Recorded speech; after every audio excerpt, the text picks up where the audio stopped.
should be all right. I can move this tripod. Get in here. I like the hot weather. Well, whenever you want to get in here. If I want to transfer, I will, but I appreciate the offer, though. Oh, you betcha, man. Yeah, I saw 2 tripods. I thought it was going to be 2 guys up here. Maybe for the D1 game. This one's for the ESPN 3 game at 8, so we're not using that for a while.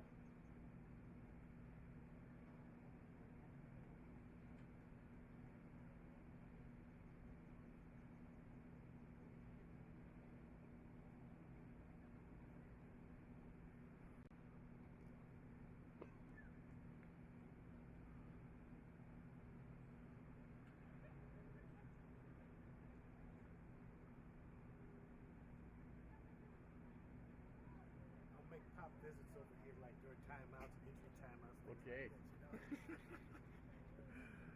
Because you got some guts standing out there. I wish we had a cooler up here also. Yeah.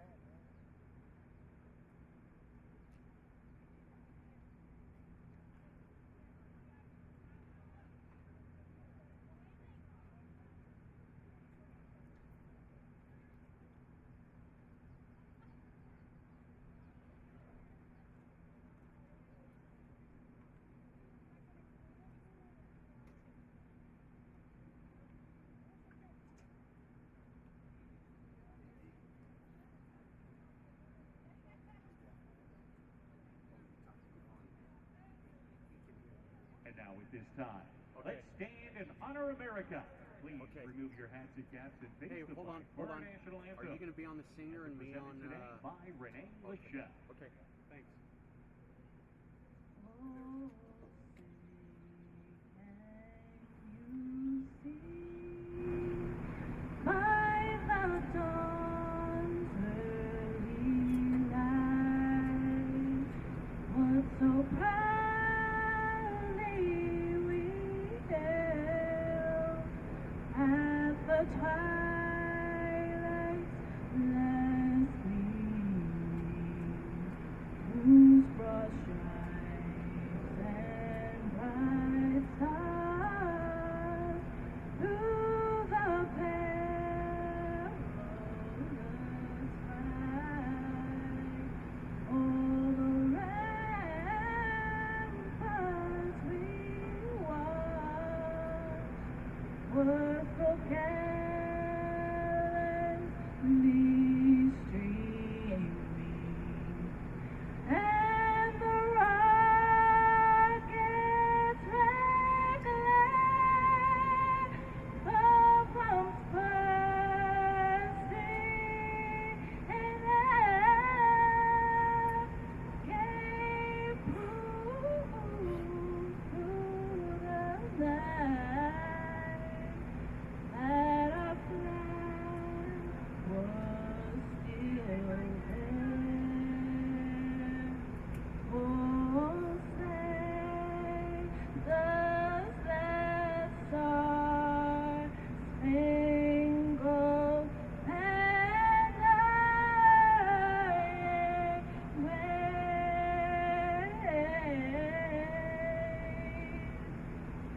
o'er the lands of the free and the hope of the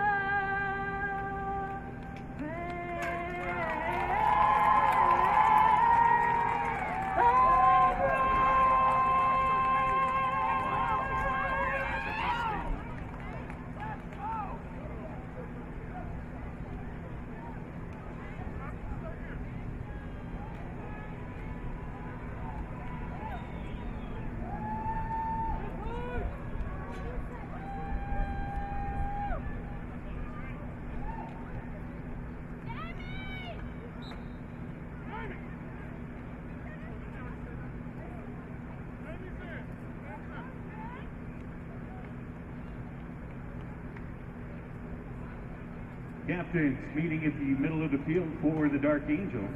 2, Maggie Hudkins. 38, Clarissa Tullis. 83, Leanne Toot. And 3, Jackie Bennington. For the Slam, number 4, Jamie Goff. 6, Tiffany Pugh. 7, Fiona Smith. And 12, Taylor Hay. And 68, Pamela Green. Your game officials today, referee Steve McFall, his umpire, Brian Calcifalo. Head linesman Jim Smithwick. Linesman Bobby Aldi. Aaron Pumpkin. Field judge Carrie Fry. Back judge Sergio Covarrubias. And Shannon Hartman are your game officials. St. Louis, toss, defer. Detroit, will receive. Good luck, have fun. Live from beautiful Golden, Colorado on the campus of the Colorado School of Mines. This is the WFA, Women's Football Alliance, Division II National Championship game. And this afternoon we've got a great one. The Detroit Dark Angels 8-2 try to knock off the St. Louis Slam undefeated at 10-0. Keith Thomas is the head coach from Detroit in his second year, and longtime coach Rodney Lacey, who's been with the organization, is the head coach in St. Louis. I'm Blake Olson, along with Mike Harity, producing and directing this afternoon, and Damon Blick on camera one, and Brian Sweeney from the Minnesota Vixen joins us this afternoon. And Brian, great to see you on a beautiful afternoon here in the metro area of Denver. And as we take a look at both these teams, what do you think the key is for Detroit trying to knock off this very talented St. Louis Slam team? Well, Blake, I'm obviously very excited to be here as a Division II announcer during the regular season. And, you know, Detroit, they come into this game, they've got the #1 Division II offensive yards per game, #1 Division II in rushing yards per game. So what they're going to need to do is stick with that ground game and push the ball. I mean, throughout the season, St. Louis is allowing only 5.9 points per game, which is second in the WFA. So they're really going to have to push that ball, and they're going to have to wear St. Louis out if they expect to win in the end. Ryan, St. Louis won the toss. They have deferred, and they will kick off to the Detroit Dark Angels wearing the red pants in their visiting white jerseys with black helmets. And St. Louis, the Slam, will be in the all black this afternoon. High noon in Golden, Colorado. The WFA Division II National Championship game right here on WFAProFootball.com. And one of the great athletes on this field this afternoon set to kick it away here is Kaylee Neisling, who does it all, and she is an amazing kicker. Watching her in pregame warm-ups. Yeah, during the pregame warm-up, she was consistently making 50-yard field goal attempts. She's going to line it up here. She's an ultimate receiver also, and a quarterback when she needs to be as well. So we'll see what she does here with the opening kickoff. Casey Cunningham back at about the 11-yard line, but she won't have the opportunity to return this. But Detroit up to the 30-yard line, and a nice return by Taylor Russell, one of the kick returners and speedsters on this team. So we're ready to go. Once again, Detroit, the Dark Angels, 8-2 on offense, and the St. Louis Slam, 10-0, undefeated with this very impressive defense. As Brian Sweeney just talked about, allowing just 6 points a game. St. Louis, stout defense, talented from top to bottom in all three phases of this game. And we're ready to go on 1st and 10 from the 30-yard line. Detroit with their quarterback, Maggie Hudkins. And Hudkins under center with her very talented running back behind her, Tatiana Pauling, and we'll be talking about her a lot this afternoon. Yeah, and right away we get a delay of game call on Detroit. I don't know, so many of these teams throughout the league don't have actual play clocks in the back of their end zone. So this is something that Detroit's going to have to pay attention to. You don't want to suffer a 10-yard loss right away. Especially when the play clock is that big. It is a big one and a bright one, and great facilities here at Marv K Stadium on the campus of the Colorado School of Mines. And Pauling around the right side picks up 3 as after the penalty in a slight hole, but we'll try to gain it back here. Just underway in the Division II WFA National Championship game. Hudkins, the quarterback, is 23 of 67, 394 yards this season, 7 touchdown passes, 5 touchdowns on the ground. And takes a pitch out to the right to Pauling, back inside, little counter, and a nice job by St. Louis up front making the tackle. And there, after that counter play, and that number a little bit mashed up there, but Tiffany Pugh, I believe, made the tackle for the slam. Yeah, that handoff that time with number 23, Taylor Russell, and she really had nowhere to go. So she basically got back to the line of scrimmage, but they're still a yard behind that original line of scrimmage before the penalty. 3rd and 11 now. 13:36 officially, first quarter. Division II National Championship game. Bowling around the left side and wrapped up and swarming defense. That was Cunningham. Check that, I apologize. Casey Cunningham, 7 receptions, 173 yards, 2 touchdowns this season, and with the carry on that 3rd down play. But St. Louis all over it, and a big-time stand by the slam. Dropping back to punt, number 6. Oh, when you look at St. Louis's defensive leaders, you got Chelsea Vinson with 38 tackles on the year, Brooklyn Devitt with 28 tackles on the year. They're really going to be all over Detroit in that backfield. Cunningham back to punt it away here on 4th down from the 30-yard line. And another whistle. So Detroit sputtering early on, not the way they wanted to get this thing going. So during the timeout, the Dark Angels will discuss this. And what a great coach, Keith Thomas, and also the head coach, Rodney Lacey from St. Louis. Both these guys passionate about football. Bottom line, faith, family, and football. A lot of these coaches coach high school football when they're not coaching the women in the WFA. And both these coaches involved in the game, and they just love it. You can see it. And we talked about it a lot last night in the Division III game. They just love the passion of the players and the fact that they're very coachable. Well, and so many of these women come into this game having played high school and college sports that obviously were not football, whether it's track, basketball, rugby, soccer, and hockey. So these women are coachable, and they want to learn, and they want to get out there and actually hit another person on the field. And I think that's what brings them back year after year, not only to play, but for the coaches to coach. This is the Women's Football Alliance Division II game, and that punt is blocked. And great job on defense and coming in there, Danielle Price, one of their stars in this game, and Cunningham had no opportunity to get that one off. No, she rushed through that line right away, and she just reached out, and I mean, you could see that block happening as soon as that ball was snapped, because her line did not get up in time to throw any blocks to give her an opportunity to release that ball. So the Slam will try to take advantage here from the 24-yard line. First time with the ball. Jamie Gall, the quarterback. Taylor Hay in the backfield with her. A little play action, then over the middle, complete. A quick slant to Price. And we'll pick up about 5-6 yards.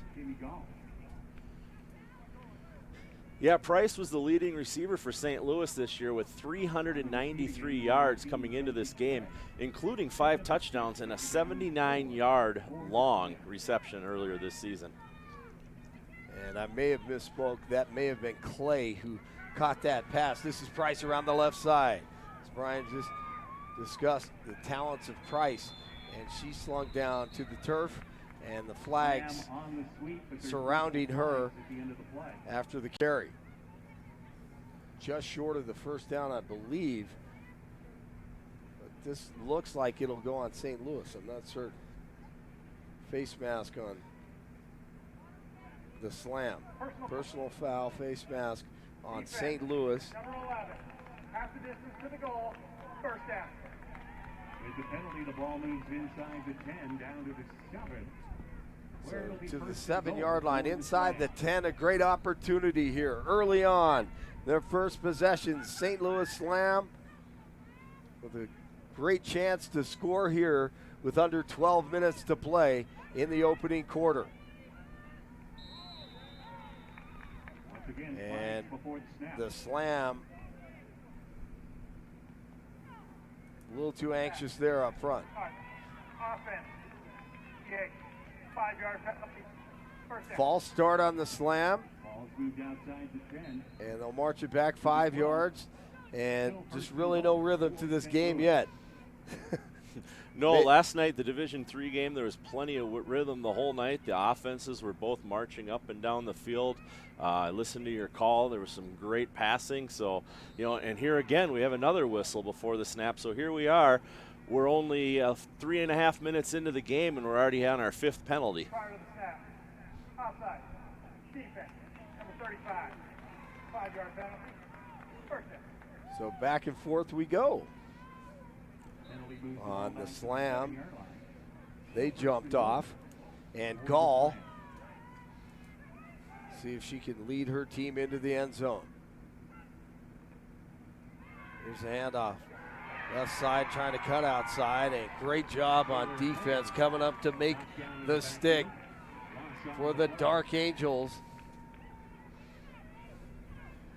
Yeah, I believe that was Taylor Hay, number 12, that the ball was handed off to there, and she was met instantly after the handoff and just thrown down to the turf. Crystal Krepp, I believe, made that tackle.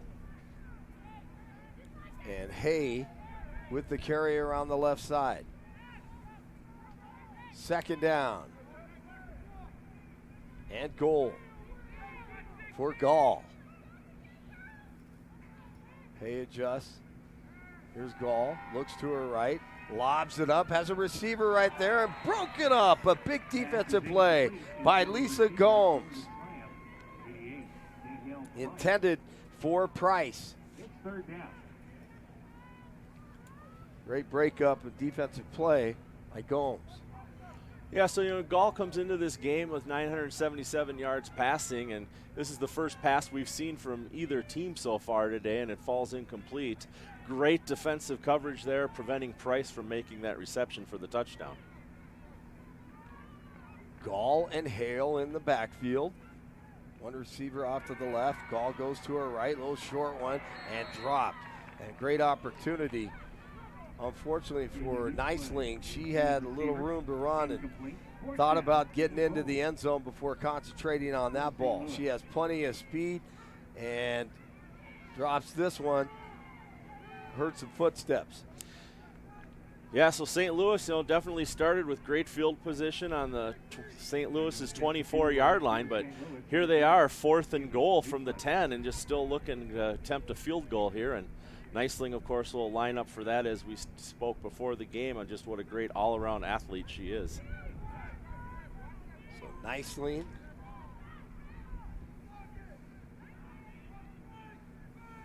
27-yard attempt, and splits the uprights, and Neisling puts the first 3 points on the board here in the Division II National Championship game. Women's Football Alliance with that field goal.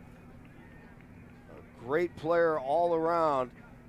She's not happy about dropping that pass, so she splits the uprights, and St. Louis out on top first with a 3-0 lead against the Dark Angels from Detroit. Yeah, so St. Louis there, they had a ball for 2 minutes and 14 seconds, but the biggest thing about that possession is the number of penalties that we saw on both teams. We saw the face mask against number 11 for Detroit, Aaron Payton, and then we saw both a false start and an offsides, which kind of negated each other. And St. Louis comes away with the 3-point field goal, puts themselves up. They're looking to, not 3 in a row, but they're looking at their 3rd Division II championship here if they can hold on and win this game. Champions in 2016 and 2017. And last year did not compete. Correct. Last year, St. Louis took the year off, and so last year's Division II championship game was between the New York Sharks in their finale season and the Minnesota Vixen. Probably one of the most entertaining Division II games there's ever been. New York Sharks won that game 27-21 at Kennesaw University in Atlanta last season. Here's the return from the Dark Angels from Detroit, wrapped up at about the 33-yard line. And Taylor Russell with the return once again. So Detroit will try to get it together here after sputtering, as Brian mentioned, early in this game with flags flying, and they'll try to get it together against this very talented defense from St. Louis.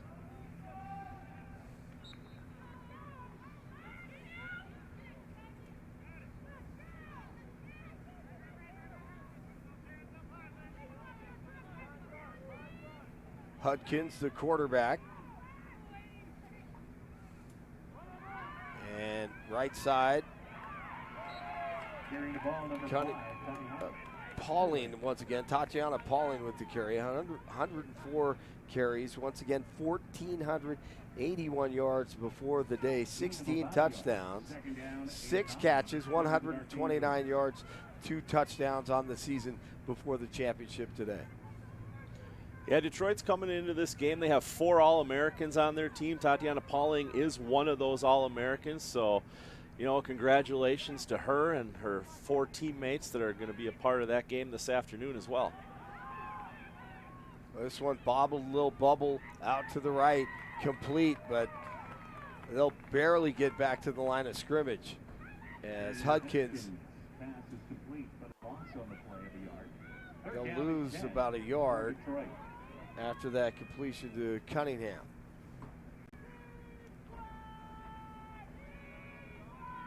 Division II National Championship Women's Football Alliance, the WFA. We welcome you to the live stream here and glad you're watching this afternoon. The All-American game coming up at 3 o'clock, and then the Division I game on ESPN 3 this evening.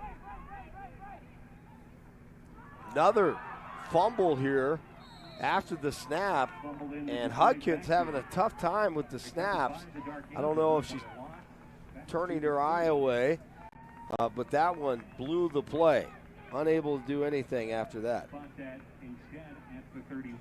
It's a concentration situation for the quarterback.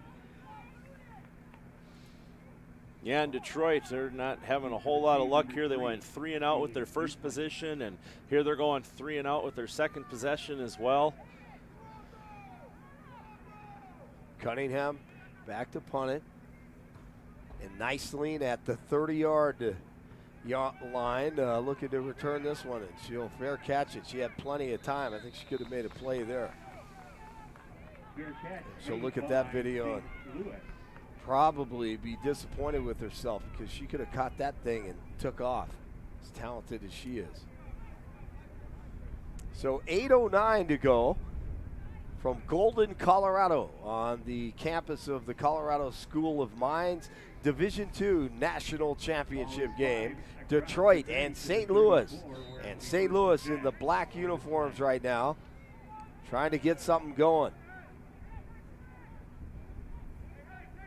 on offense. They lead it 3-0. Unable to punch it in. Here's Gall, the quarterback. Looks to her left, little short pass in the flat. Nice move. Up to about the 46-yard line. And the first down, I believe. First down for St. Louis, and a nice looking play. Yeah, they are going to give Niceling the first down on that reception there. And, You know, again, she comes into the game with 236 yards and 3 touchdowns, and I think that might have been a reason for her fair catches. She knows just how productive her and her quarterback and her rushers can be from the line of scrimmage, that there's no need to risk injury or anything in this heat on a punt return. On the right side, tough defense coming up to make the tackle once again is Keontae Carter for Detroit. And that's a good-looking tackle on Taylor Hay. Yeah, loss of 4 yards on that play there, and they're going to have to look at what they did wrong and figure out how to gain back that 4 yards plus the additional 10 to keep their drive going. But, you know, last time they got a first down, one off of penalty, and they're looking to do the same this drive. Slam after the read. The mesh keeps it up ahead. Tough running. Natasha Owens.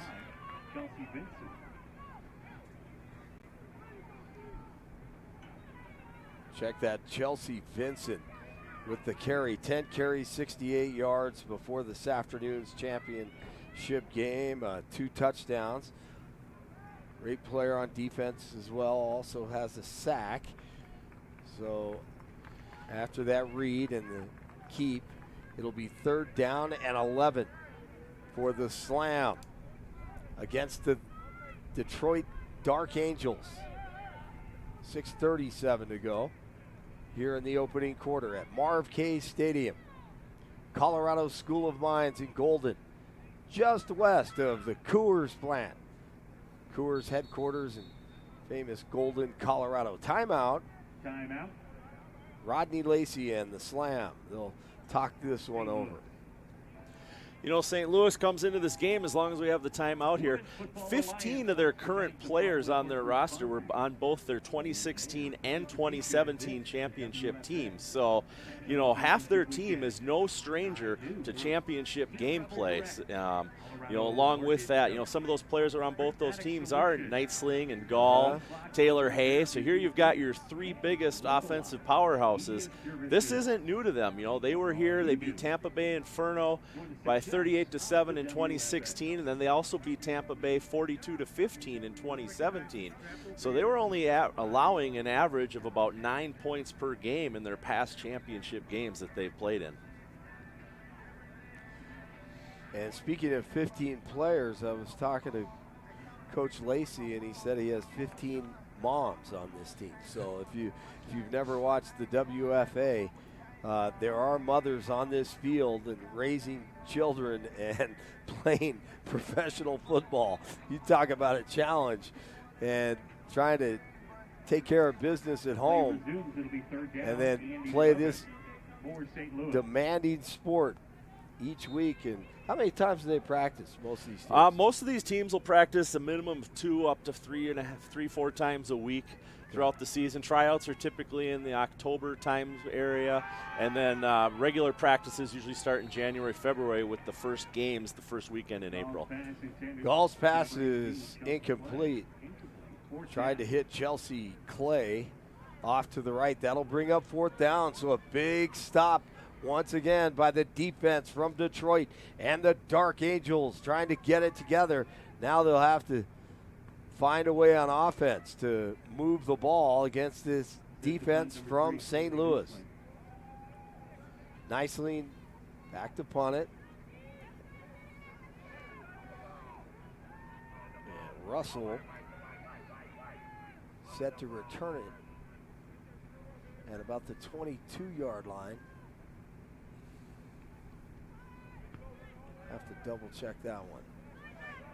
And she's going to get a return out of this one. Up to the 40-yard line, and a nice job. She gambles a little bit. And Leilani Russell. And that was a great catch on the run for Russell there. She saw where that ball was coming. She started back about 3 or 4 yards before it got to her and just ran right into it and picked up about another 12 yards beyond the catch. Yeah, and she rolls the dice, and then we saw about 5 minutes ago, real time, that Nicely opted to go with the fair catch, as you said, trying to play a little conservative. They know what they can do on offense, but man, when you have speed like that and athleticism, you roll the dice, make that grab and go. Turn out to be a huge play, and it did. And a nice little pickup for Detroit. Rolling right, Hudkins. And this one bounces up. One Dark Angel into another. Yeah, it looks like Hudkins got her hand up into that, and it lands right in the hands of number 87, Michaela Hilton. So off Vashonda Tansey's hands and into Hilton's hands. Michaela Hilton. Second down now and 5 for the Dark Angels from Detroit. Hudkins rolling right, dumps it off. And great pursuit on defense after the completion to Tansey. Pick up of a couple. It's going to be third down for the Dark Angels. Yeah, looks like they gave her 2 yards on that play, so we're going to be third down and 3.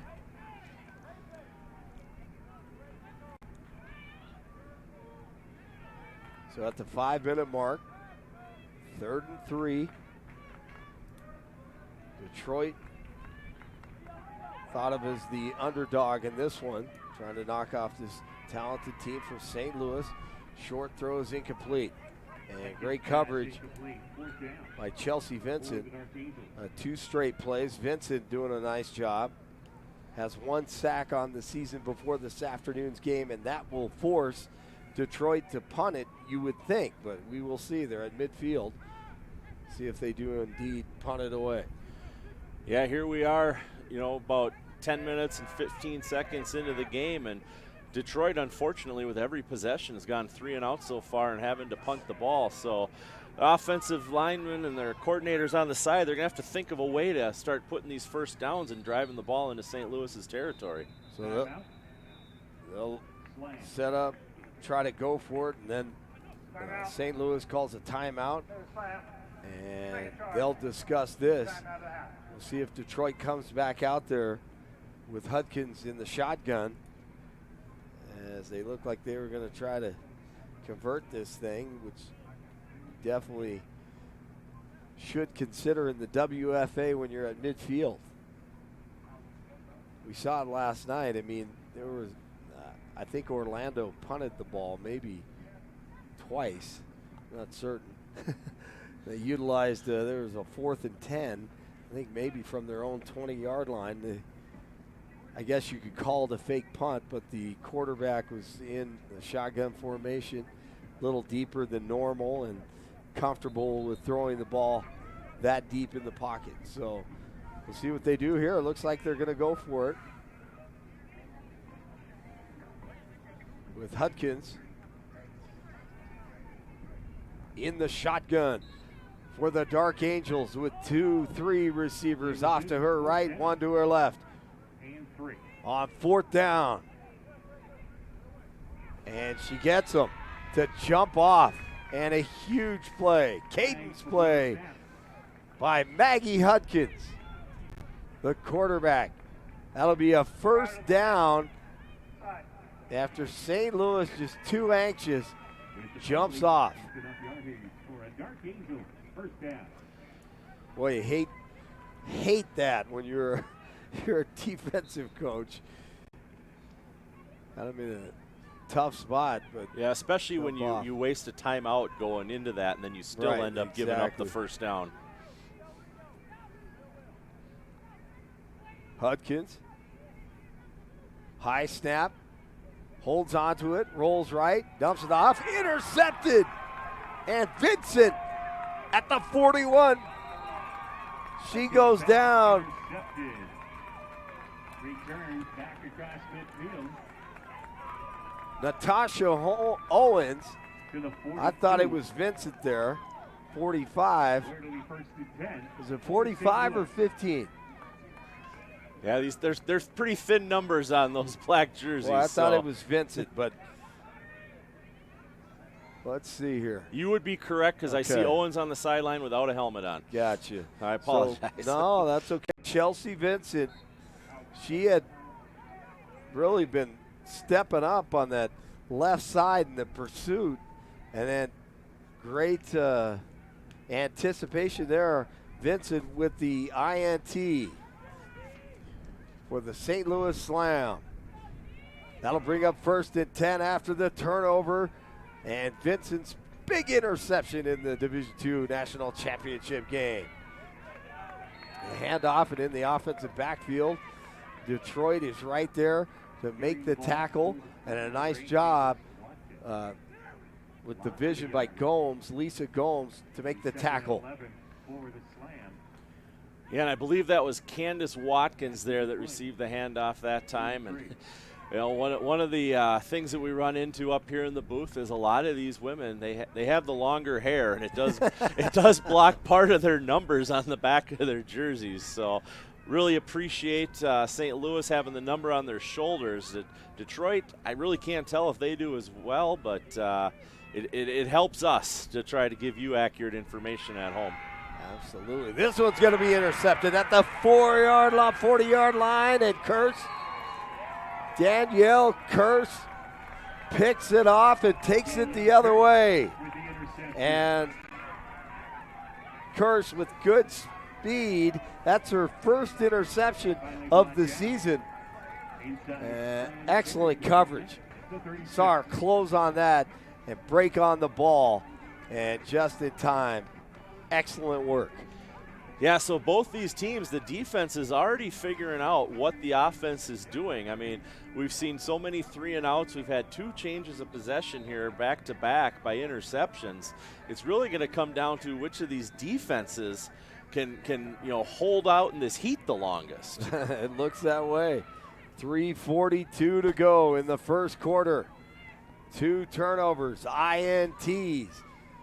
Now the offense from Detroit, trying to capitalize with 2 receivers split out to the right, 2 to the left. Here's the handoff, and at the 35-yard line, swallowed up Lisa Gomez is carrying the ball. Gomes. And Gomes, once again, 40 carries, 312 yards, 1 touchdown before this afternoon's big game here in Golden, Colorado.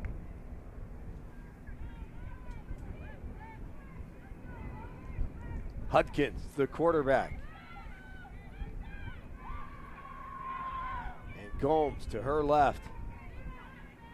Hand off Gomes, right side, has a blocker, but right there the speed and the pursuit again from the defense from St. Louis, and Camila Russell, who has 2 sacks on the season with the tackle there on the running back in the offensive backfield, and that's really good speed, shooting through there and making the play. Yeah, so after Gomes gained a yard on the previous rush, this time she loses 2 yards. So now Detroit's looking at a 3rd and 12 situation already. LaShonda Tansey split out to the right for Detroit. Hudkins hands off this time to their star right side, and she's trying to find the edge and a little room to run, and picks up about 2 yards. And Tatiana Pauling is the player they want to stop, and they want to slow down if you are St. Louis, and nice job there on defense. Yeah, so once again, Detroit's looking at 4th down. This time they're not going to be able to use the hard count to get themselves a 1st down, but they are looking like they are going to go for it here.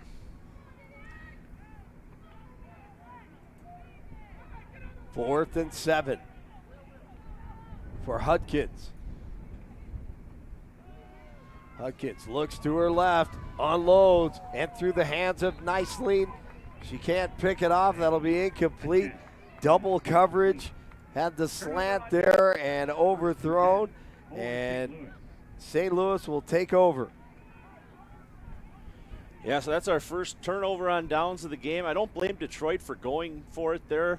Their defense, other than that initial drive for St. Louis, has really been doing a good job keeping St. Louis from having those big plays, whether it's the Nightsling on the pass or Price on the pass or anything like that. So they're doing a good job holding St. Louis. I don't blame them for going for it on that fourth down, especially when you're going to have St. Louis now starting at their own 33-yard line. So they have a lot of respect for Pauling, but so far they've been able to shut her down. St. Louis with the ball. And around the right side, trying to get back to the line of scrimmage, but that is not going to happen. Great job by the defense in Cunningham. Slam on the sweep. Lots of yardage. Price comes around right side. On the carry, number 88, Danielle Price. Loss on the play. Yeah, 8-yard loss on that attempt there. Over the slam. Just 1 minute remaining in the first quarter here. St. Louis up by a score of 3-0.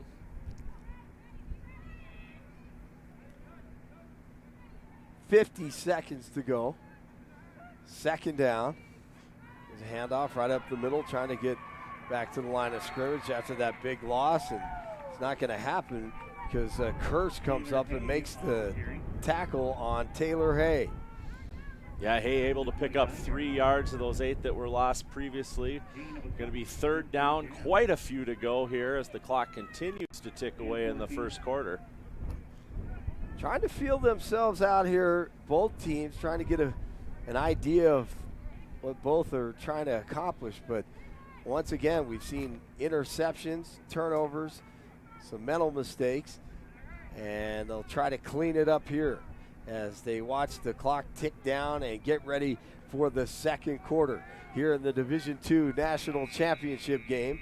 Women's Football Alliance, also called the WFA, and you are watching the WFA ProFootball.com championship game, Division II and championship weekend here in Golden, Colorado on the Colorado School of Mines campus at Marv K Stadium, Campbell Field. I'm Blake Olson, along with Brian Sweeney from the Minnesota Vixen, Mike Harity, the executive producer and producing and directing this afternoon, along with Damon Blick on camera one on a gorgeous afternoon here in the metro area. The weather is absolutely perfect. We don't have any wind or anything that would disrupt this game, and maybe a little heat, and obviously the field turf heats up things when the sun is beaten down at midday, but in great conditions for a championship game. And what a beautiful campus it is here in the Colorado School of Mine. I mean, like you said, we're just literally, we can look out our window and we can see the Coors Brewery to our right. Coors, one of the big sponsors for this game this year for WFA, along with Aiden Nation, Prismatic. We really got a hand. The Denver Broncos even stepped up, and they're being a part of this weekend event. So, you know, lots of great things. Beautiful view out our window of the mountains here, and what more could we ask for a picturesque game of football, or day of football for that matter? Nestled in the foothills, and Minnesotans like Brian Sweeney appreciating the great state of Colorado this afternoon here in the championship game. There's a little play action back to the left, little bubble screen, gets it out to one of her athletes, and Price at the 40, at the 50-yard line, at the 40, at the 30, 20, 15, 10, 5, touchdown! St. Louis and Danielle Price. Yeah, that was a 70-yard touchdown reception for Danielle Price, just 9 yards short of her season long. Wow. Her 6th touchdown reception of the season, and took that little short pass and gone. Beautiful sprint to the end zone. Impressive. And to attempt the extra point, number 13, Danielle Thompson. Here's Danielle Thompson. They have kickers all over the place here. They've got short PAT kicker, kickoff kicker, field goal kicker, and They are skilled at the special teams positions and skilled at the skill positions with plenty of speed and the touchdown Price. And they up their lead 10-0 here to start the second quarter. Yeah, and what a quick start to the second quarter it was with Thompson's point after there. She's still perfect on the season. That was her 29th point after attempt from 29 successful point afters. So now Detroit's going to have to huddle up there on the 50-yard line, figure out what they're going to do. They're going to have to come out onto the field, figure out a way to move the ball into St. Louis's territory this time. Wow, what a play and the speed from the sprinter after the catch, utilizing that little bubble screen out to the flat left side and get the ball in the hands of your athletes and let them fly, as Detroit will try to come back now, see if they can create a little something here on offense or something on this kick return. As Nicely set to kick it off.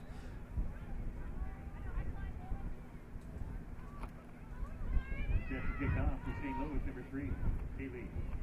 Lonnie Russell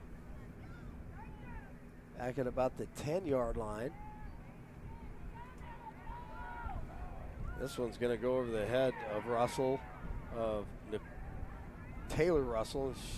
She picks it up and then up ahead. Tries to make something out of it to the 15-yard line. Yeah, so now here you have Detroit, 14:39 left in the first half, starting, deep in your own end at your own 15-yard line.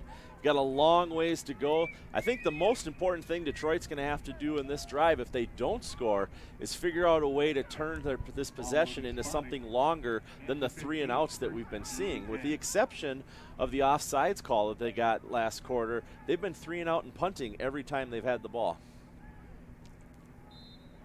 See what Hudkins can do. The quarterback, once again, before the day, just under 400 yards rushing or passing, check that.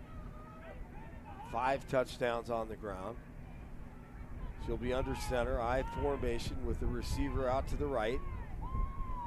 She'll hand it off, left side, right up the middle. Pick up about 4 yards, and it's probably a good idea for Detroit right now. Try to establish some type of run and pick up 3 or 4 yards to get things going. Yeah, that last scoring drive for St. Louis, they only ran 3 plays on that drive. The first one was for a loss of 8 and then a rush for 3 more yards. Then that 67 pass to Price only chewed up 1:48 off the clock. 14 minutes to go in the first half. Hudkins stretches it out, left side, trying to get the first down, and tough running from Pauling. And the first down for the Dark Angels. Nice run. Keep the chains moving here. On the carry out to the 25. If you could do that every 2 plays, that's good news for Detroit. Yeah, especially with St. Louis wearing their all-black uniforms today in this heat. If Detroit can keep St. Louis defense out there for a sustainable drive, hopefully that heat can play into Detroit's game plan. Absolutely. On those shredded tires, getting hot in those black uniforms. Right side, Gomes, I believe. Gomes is a hard-nosed runner and good balance. You can see it picks up about 3 yards. Gain of 3, 2nd and 7. Oh, you're right. They don't want to get away from them. Down 10-0. They can afford to keep it on the ground, wear down this defense, try to put some points on the board before the first half. Right, and as we talked about in the pregame, Detroit comes into this game as the #1 rushing team in WFA Division II football, averaging just under 293 yards on the ground per game. Pauling around the right side, but the defense from St. Louis stepping up. Jamie Skinner comes up to make the play. Ball moves back 2. Loss of 2 yards on that play. 26. It's going to be 3rd down and 9. Skinner, good speed. For the Just Dark Angels. explodes. Gets back there to make the tackle. Right now, Pauling trying to gain a little confidence running the ball. She's going to need some help up front. She's got to get the edge, but that's difficult against this very athletic team from St. Louis. Hutkins, great coverage, broken up, incomplete. Pass is incomplete. And Intercepted by number 10. second straight play that 4th down. For St. Detroit. Louis and Jamie Skinner there to break it up, and doesn't work out well for Detroit.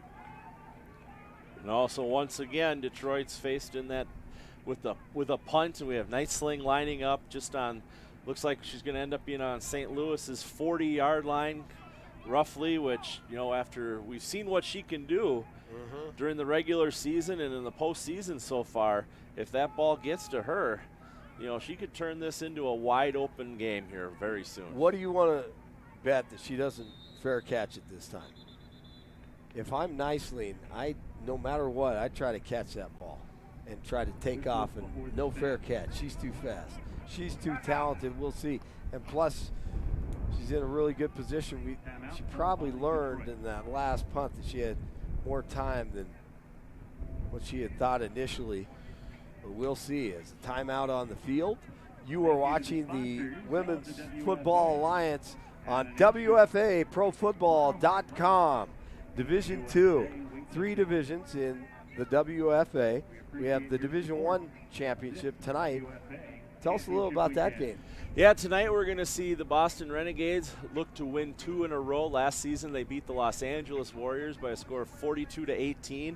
Los Angeles Warriors they're playing this year, but they're not playing this year. We actually had the Cali War come into existence, which has a lot of the Los Angeles Warrior players, a few of the San Diego Surge players on it as well. So they've kind of molded into one team. It's going to be a high score. It's going to be like last night's Division III game, in my opinion. There's going to be a lot of points put on the board tonight in that game. All right, that should be fun coming up tonight on ESPN 3. Nightling about the 37-yard line awaiting this punt. That one almost blocked. I think they may have gotten a hand on it. She won't get a return out of this one. Bounces up to about the 43-yard line. And there is a flag on the field turf. There is a flag back at the 25-yard line.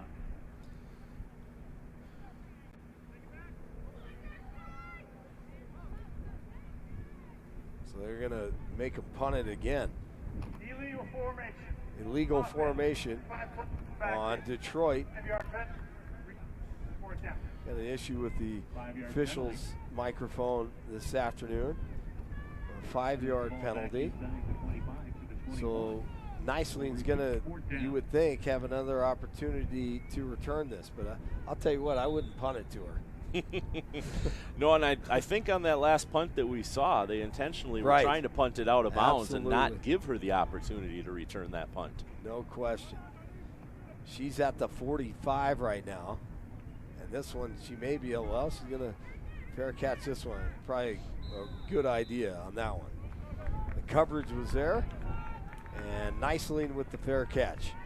With 11:35, her team, St. Louis, in the all-black uniforms with orange trim, white numerals. They lead it 10-0 over the Detroit Dark Angels from Michigan in their white jerseys, red pants.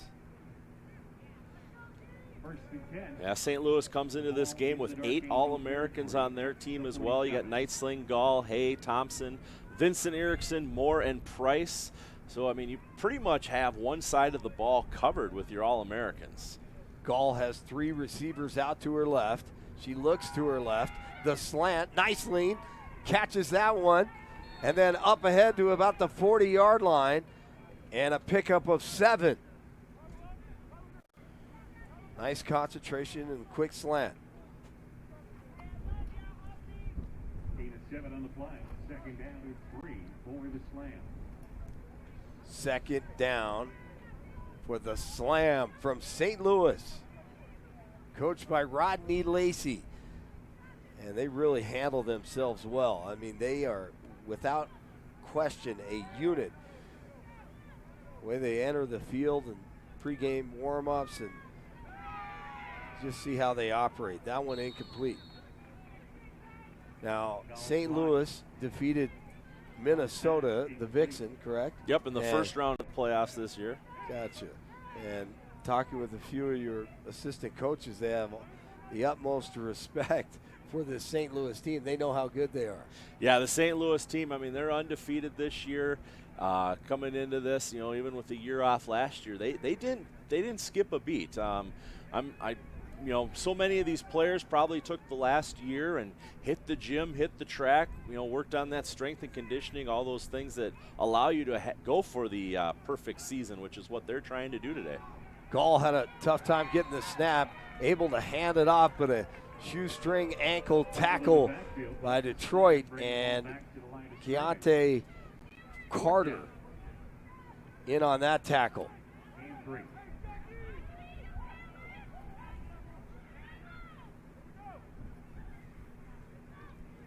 Carter, nice job on defense. Quick feet. 4th down now for St. Louis. Detroit needs to stop the Slam here. They can get the ball back. See what the Slam does. Tries to draw him offside. Gall. Price around the right side with the jet sweep, trying to get the edge, and she does. Price gets outside. You have to turn her in. She makes a nice move inside and then takes it outside and will move the chains, and you see how great Price is. Yeah, their Price picks up the 3 yards needed for the first down, an additional 4 yards beyond that, and moves those chains. You could see the quarterback for St. Louis there. Gall was trying the hard count. She was trying to get Detroit to jump offside, and then at the last minute they snapped the ball as the play clock was expiring, and then Price just darts around to the right side. Defenders chasing her, and she gets out of bounds for the first down. Oh, that was a magnificent play. Really not bad defense from Detroit. You just got to find a way to turn her in. And nice pickup there for the Slam as they continue to rack up the yards here. Carrying the ball for the Slam, number 8, Candace Watkins, who has 2 touchdowns on the season with that carry. She's in the backfield with Gall on 2nd down now for the Slam. She'll get the carry again. Picks up about a yard. Kayla Hilton in there. Again, Candace Watkins on the carry. Ashley Andrews also. Short gain. Defensive line for St. Louis with Dallas Stover.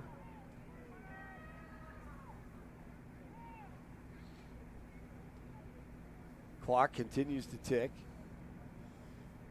Check the play. 2 receivers off to the right and 2 to the left, split out to the numbers.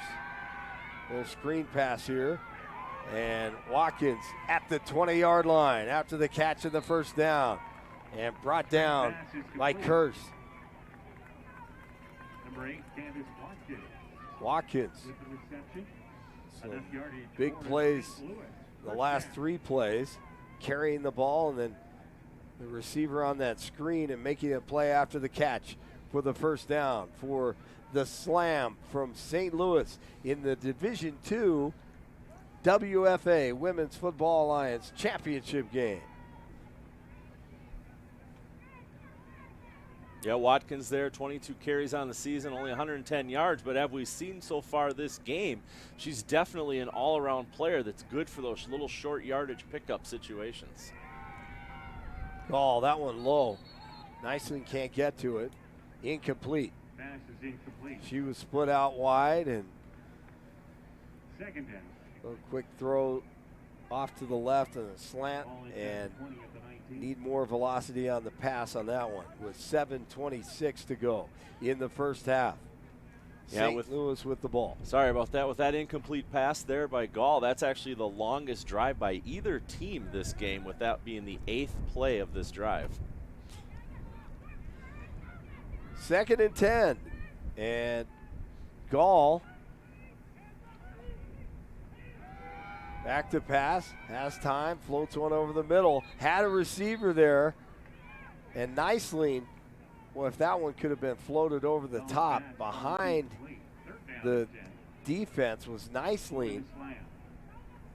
She wants a flag, but she was open. And I'm not sure Gall saw her. She knew the route.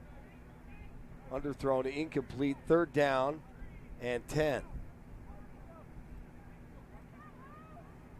Jamie Gall, once again with 13 touchdown passes on the season. Jet sweep around the left side, trying to cut up field. Picks up about 2 yards is Kiana Smith.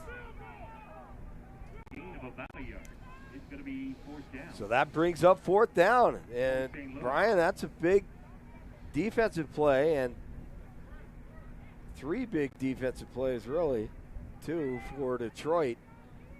It's going to force them to kick a there was 35-yarder. Good pass coverage there, the play before this, preventing Niceling from catching the ball. And then this time there where you have number 7, Kiana Smith, at the rush, and she gets stopped before she can do much with it. And field goal attempt for the slam. 35-yarder, Niceling splits the uprights and puts 3 more on the board for the St. Louis Slam. After the defense from Detroit steps up, but Niceling with her 2nd field goal today, 13-0. St. Louis leads it here in the 2nd quarter of the WFA Division II National Championship game. Yeah, 5 minutes and 6 seconds more taken off the clock there for St. Louis. They're sustaining the drive. As I stated, that was the longest drive by either team this game, and St. Louis only comes away with 3 points, but in doing so, they make this a full 2-possession game easily. Somehow, some way, you would think the Dark Angels need to find a way to get Pauling free and see what she can do on the ground. Right now, that Detroit offense having some problems, and they'll try to switch gears here with under 7 minutes to go at Marv K Stadium, Campbell Field, Colorado School of Mines campus. Nicely, we'll kick it off. Number 4, Danielle Church. Ilani Russell and Taylor Russell back, along with Tansy. High kick, and Russell at about the 9-yard line. Takes it up to the 20, to the 30-yard line, and then out of bounds. Dark Angels. Yeah, so about a 21-yard return there after that punt, and it's going to give Detroit 6 minutes and 21 seconds to work with, and 1st and 10 from their own 31-yard line. We'll see what they can do here. Once again, Maggie Hudkins, the quarterback, leading Detroit here to the championship in Division II.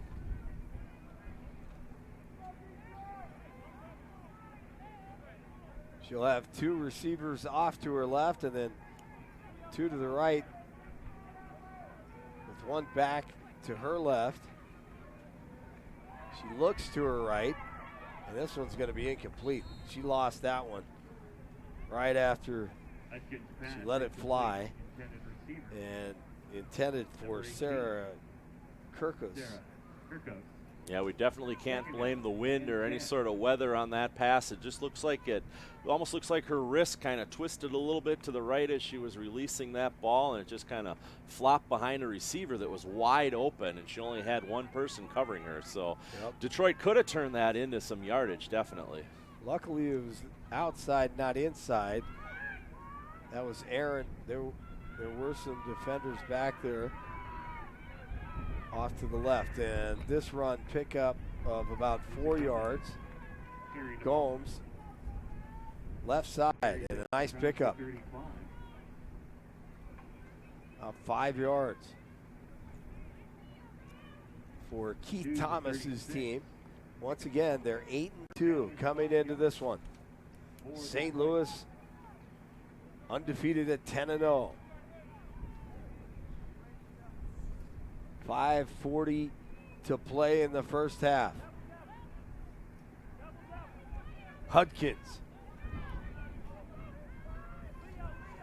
on third down. Looking for a big one here. Hudkins. She lets it fly and broke it up. My goodness. Nice lean. Off balance, gets a hand up and deflects that pass. Great individual work there. Boy, closing on it and just got her hand up. Nice job. Yeah, I'm not sure what Niceling's sport was in high school or college, but she had a good 18-inch vertical jump there to get up there on falling, as she was falling backwards, to tip that ball away before it was received. Great effort. She wants to be a sprinter right here on this punt. See if she, and a poor snap. Problems for Detroit. And that for Hilton, where, oh my goodness, absolutely runs over someone right at the line of scrimmage. And that is the one punter you do not want coming your way. But it's not enough yardage for a first down. Turnover on downs, 1st and 10 for St. Louis. Oh goodness. Yeah, she literally pushed 6 St. Louis players off of her before the final 3 were able to take her down before she got any more yardage there. Wow. Hilton definitely not in the hospitality business. And boy, credit her for getting upfield. 1st and 10, but St. Louis will try to take advantage here with 5:13 to go in the first half.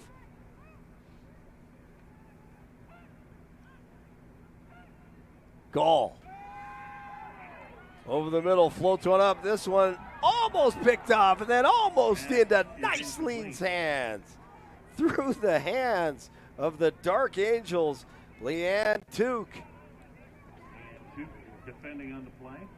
And then Niceling almost had an opportunity after this. Yeah, it almost looks like Niceling, when she went in there to try to save the reception, actually helped prevent the interception on that pass. Correct. That's right. We saw that last night in the Division I championship game with Orlando. And I believe that receiver is playing in the All-American game. There's a little reverse here. Flow goes to the right, back to the left, and Price at the 30-yard line. And then out of bounds, the pursuit from Detroit and Gomes basically saves the day. And a nice pickup. Yeah, she picks up the first down on that as we see the side judge motioning over for the chains to move, and Dark Angels elect to use their 3rd and final timeout of the half here. This is the Division II WFA championship game. We have the All-American game coming up after this one, and then the Division I game coming up tonight.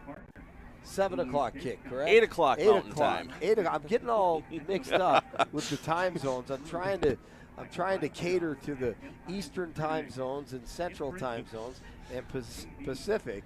So 8 o'clock, and that'll be 7 o'clock Pacific, by the way.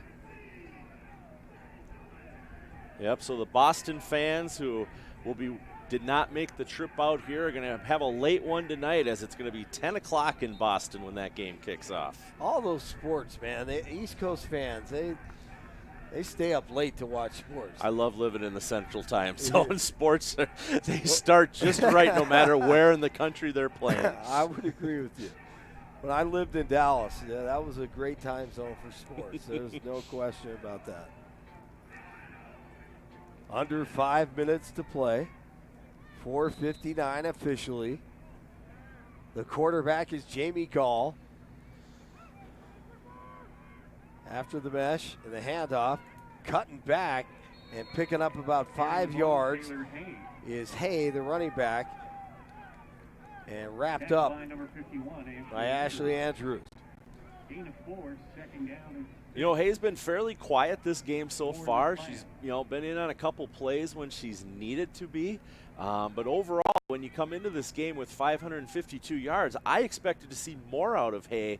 But it's actually been Nutzling and Gall that have kind of been connecting for this game so far for St. Louis. So Price, the inside receiver on the left for Gall. She has 2 receivers out to the right, 2 to the left, and a timeout. They'll talk about this. As they take up and use their final timeout, as Rodney Lacey, his crew, will discuss the formation as they try to punch it in here, leading 13-0 in the second quarter of the Women's Football Alliance Division II National Championship game. We had that beginning of that first quarter there. We came in and there was a punt right away by Detroit. St. Louis comes down and kicks a field goal after 7 plays. And then after that, it basically went punt, interception, turnover on downs, and then finally another touchdown for St. Louis. So up until that last touchdown by St. Louis, it had been a fairly back and forth, evenly played game by these two teams. Absolutely. I think Detroit, honestly, will feel good about themselves if they go in to the locker room down 13-0. They can adjust and figure out some things, but right now they need to stop St. Louis. Gall, right up the middle. Hay cuts around to the left side to the 14-yard line. She is tackled and weaves her way around for the first down. Yeah, 6 yards on that carry for Hay. Moves the sticks one more time. St. Louis, the clock is ticking, and you just mentioned how Detroit, needs to stop them here to go into the locker room. If they can go into the locker room only down by 13 points, they're definitely ahead of most of the teams that have played St. Louis this season, especially when St. Louis is averaging 39 points per game. Correct, and I think that's a confidence boost when you can get the coaches together and those players, and they talk about it, where they're flying around down there on defense. And I think it was Crystal Krepp, I believe, in the air and delivering a hit on that play. But right now they need to wrap up. And they can't let any of these receivers get behind them as well. Have to come up and make a play on defense. But Gall has 2 talented receivers off to her left and 2 to her right, with Hay in the backfield with her. Gall looks to the right, screen pass to Hay at about the 10-yard line. She is tackled, and they'll mark her at about the 9. Number 83. Leanne Took there, as was Andrews. Down to the 10. 2 more yards for Hay there. She's, not quite to her average on the season yet, but she's pecking away at it. She's got 83 carries for 552 yards this season, and right now she's sitting at about 25 yards on the game total. She's a good player, obviously dependable out of the backfield as a receiver also. And then gets handoffs like this one, cuts to her left at the 4, driving hard at about the 2-yard line, and coming up to make the tackle is Clarissa Tullis. Tullis comes up and prevents Hay from scoring, but a tough run Yeah, and that was good. That run there was enough to give St. Louis a first and goal situation from looks like about St. Louis's 4-yard line. Excuse me, Detroit's 4-yard line. Keeps the slam out of the end zone, but a first down, as Brian mentioned, and with 1:53 to go, Detroit's going to have to dig down deep right here as Gall. And the slam, looking to slam it in. Hay with the handoff, and may have picked up one. And there are bodies falling all over the place there on that pile. Yeah, and with no timeouts for either team right here, Detroit's going to have to Correct. make some quick decisions and figure out how they're going to line up across from Hay and from Price and Nutzling. And you know, it's like, what do you do in this situation? You want to go into that locker room without letting them score one final time. That's right. And St. Louis doesn't want to miss this opportunity, obviously. Sense of urgency here with 1 minute to go in the first half, trying to up their lead. Gall is the quarterback. Gall looks to her left, lobs it up in the corner, and they're going to call the interference on Niceling. Niceling, the intended receiver, she was interfered with. And obviously the defense, with plenty of respect for Niceling, they weren't even give her an opportunity. Tullis, I believe. Yeah, and Tullis there, she didn't even turn around. It was almost like somebody told her the ball was coming, and she gave Niceling a little push out of that back corner of the end zone there. That's right. Automatic. First down. So the clock now at 51 seconds. First down. And St. Louis trying to punch it in here.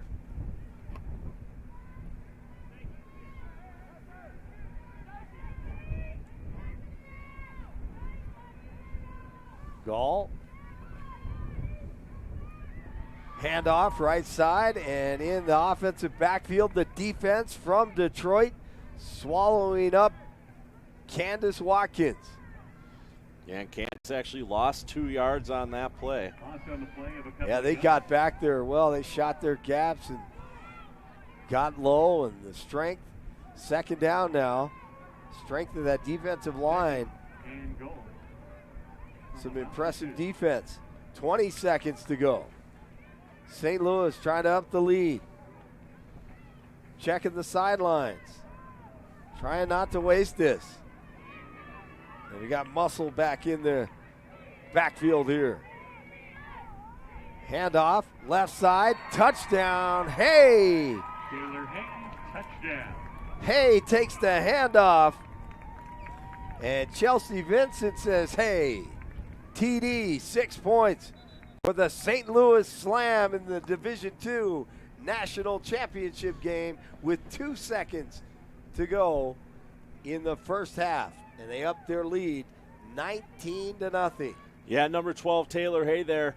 Of the 10 plays that were ran on that possession of the ball, she had the ball in 7 of those. So she definitely deserved to be the one to punch that in and increase St. Louis's lead by an additional 6. And got an injury on the field. Looks like one of the Detroit players down. So we'll obviously kick the point after attempt once we get that figured out.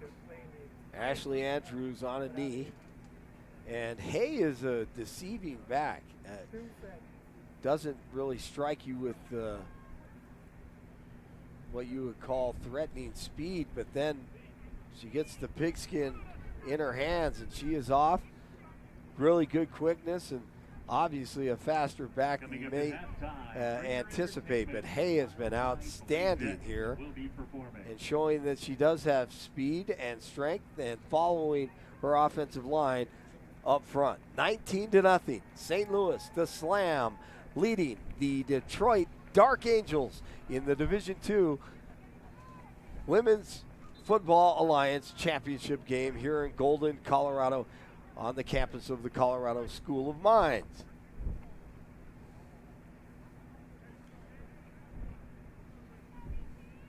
Very impressive drive by St. Louis and able to capitalize on a few big plays.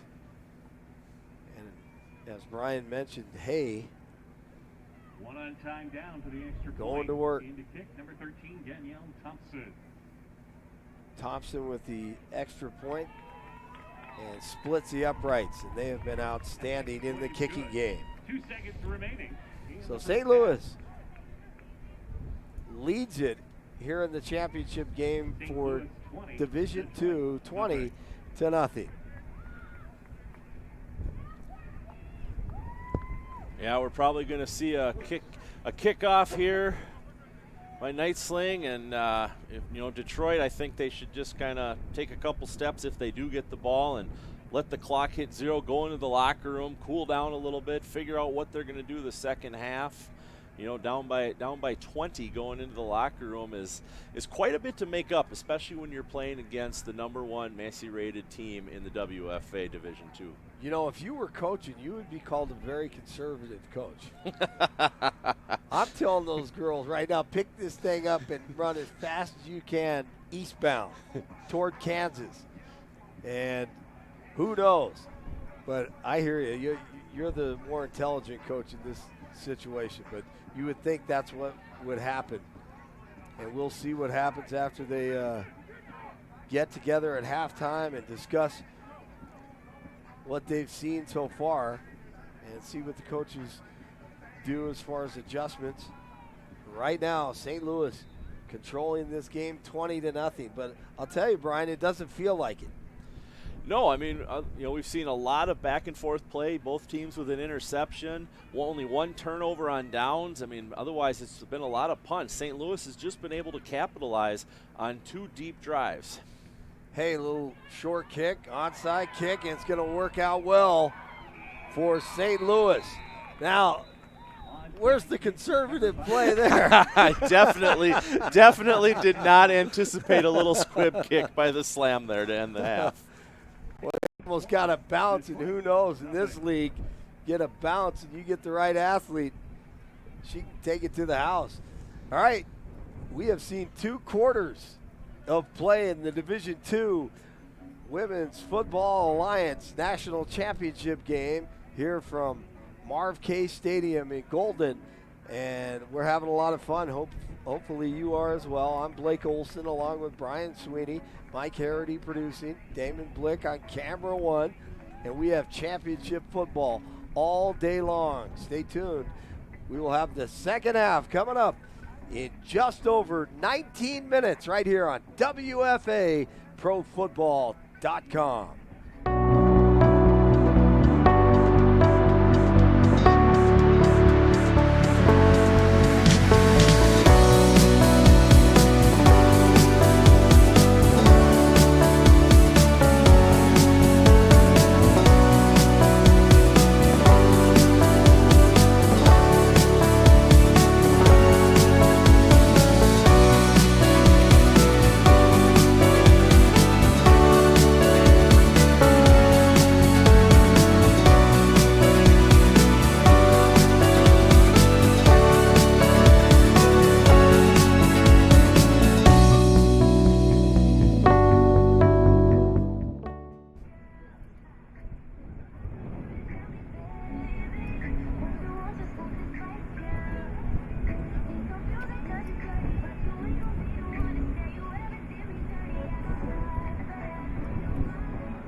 Once again, fans, turn your attention to the field. Your halftime entertainment today, the Mile High Blazettes.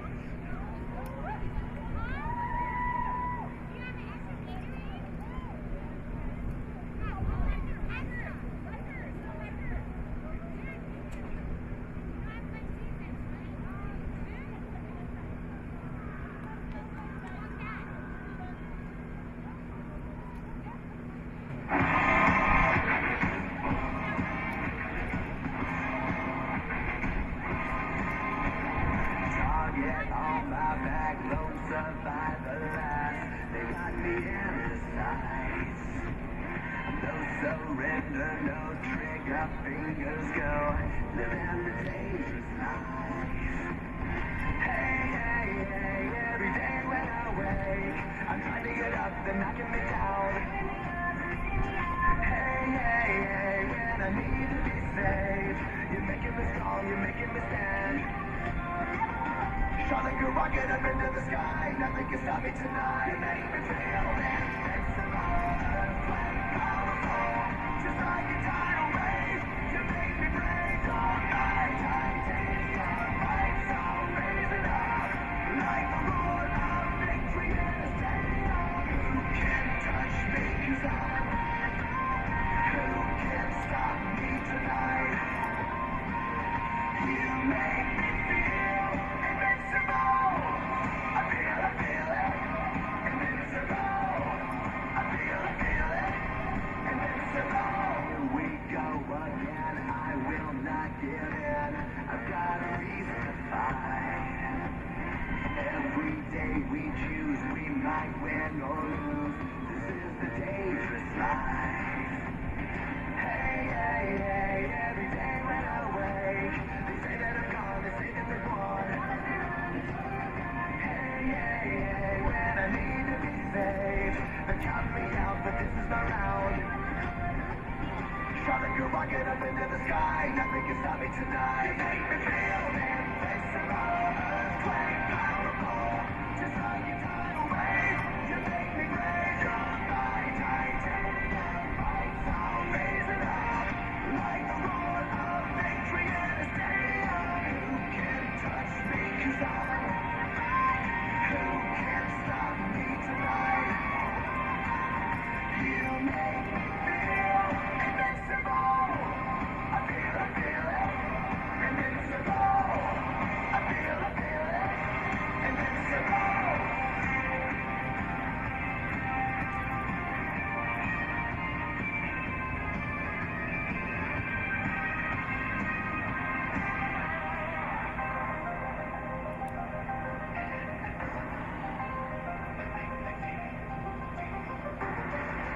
You make me feel invincible.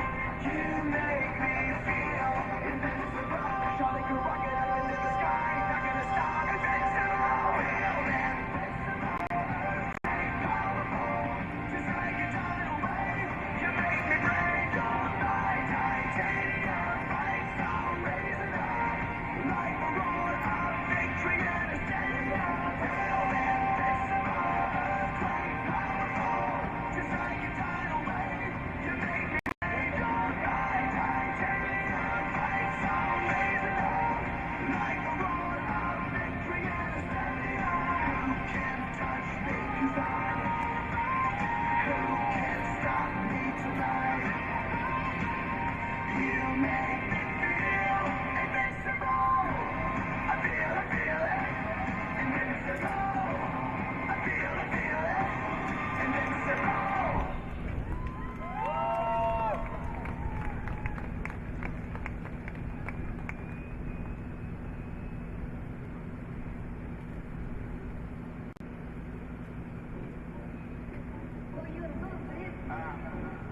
Oh Lord, Jason made another one.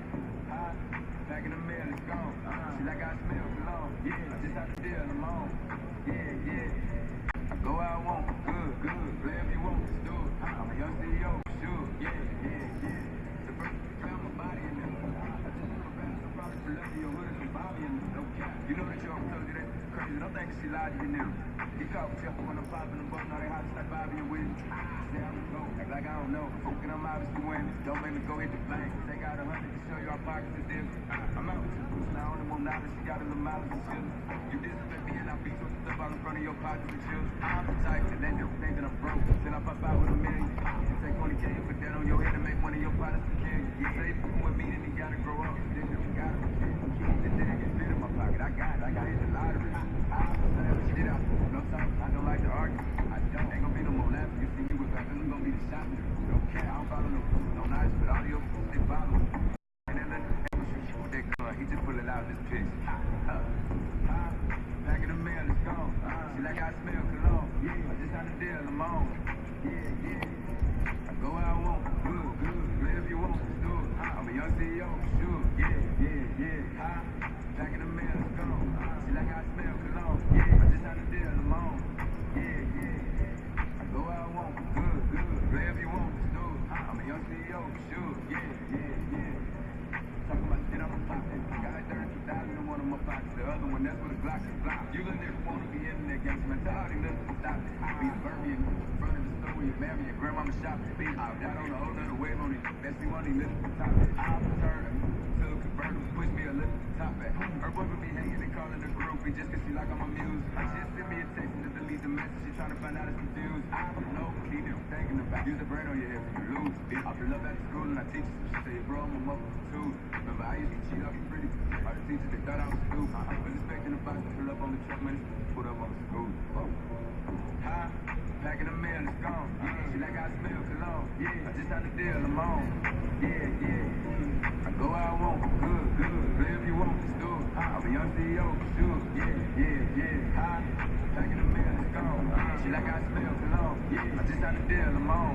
Yeah, yeah. I go where I want, good, good. Play if you want, let's do it. I'm a young CEO, sure. Yeah, yeah, yeah.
reach me. Face cool like E.T. It's the plug trying to call me. I was up tripping early in the morning. Ooh, on the wave like a do-rag. Call it for a school bag. Plug walk coochie on my shoe rack. Woke up in the house till I ran into the plug. Till I ran into the mud. I done ran into some rack. I done ran into your girl. By the plug, some me love. I done came up with my dub.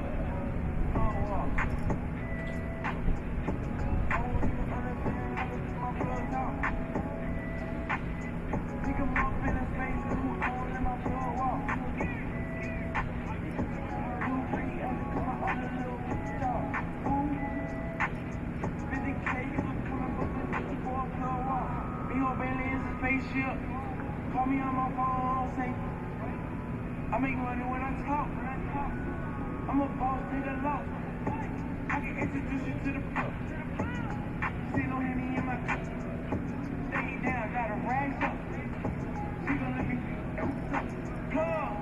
I start keys in the Louis V. 12, I'm a G and I'm stopping me. And my wrist is on overseas. Rich, you can talk to me.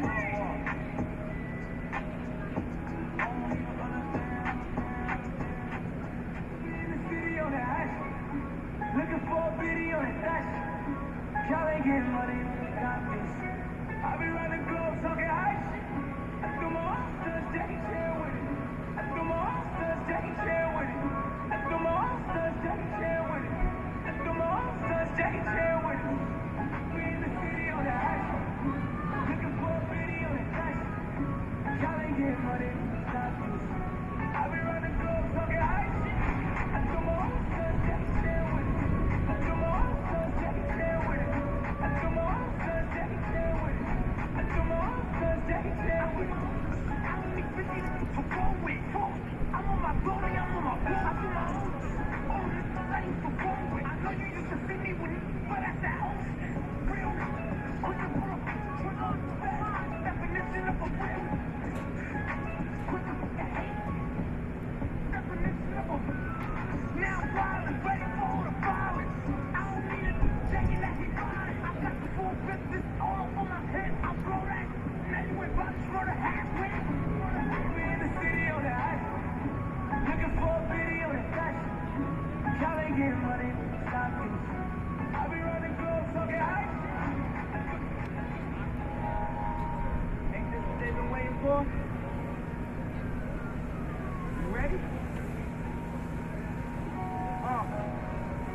Currently the weather here in Golden, Colorado, it's 90 degrees, 60% humidity. Winds out of the east-north, 6 miles an hour. That 90-degree temperature, and in the sun. players, make sure you hydrate throughout the afternoon.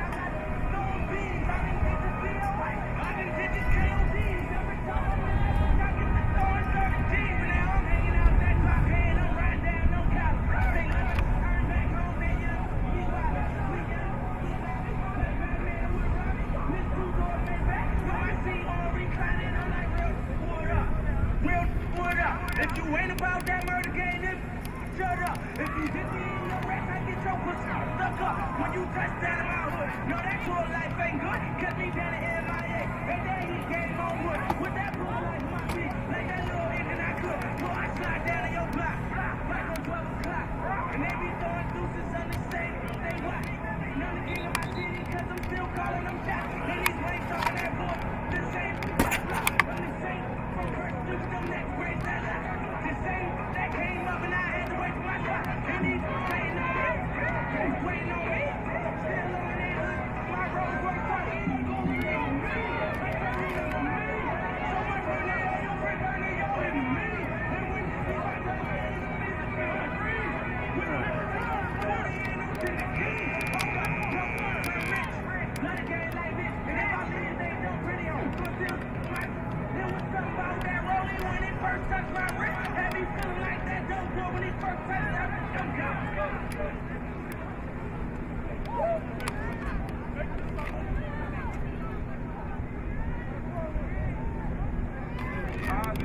Starting the second half, Detroit will be kicking off.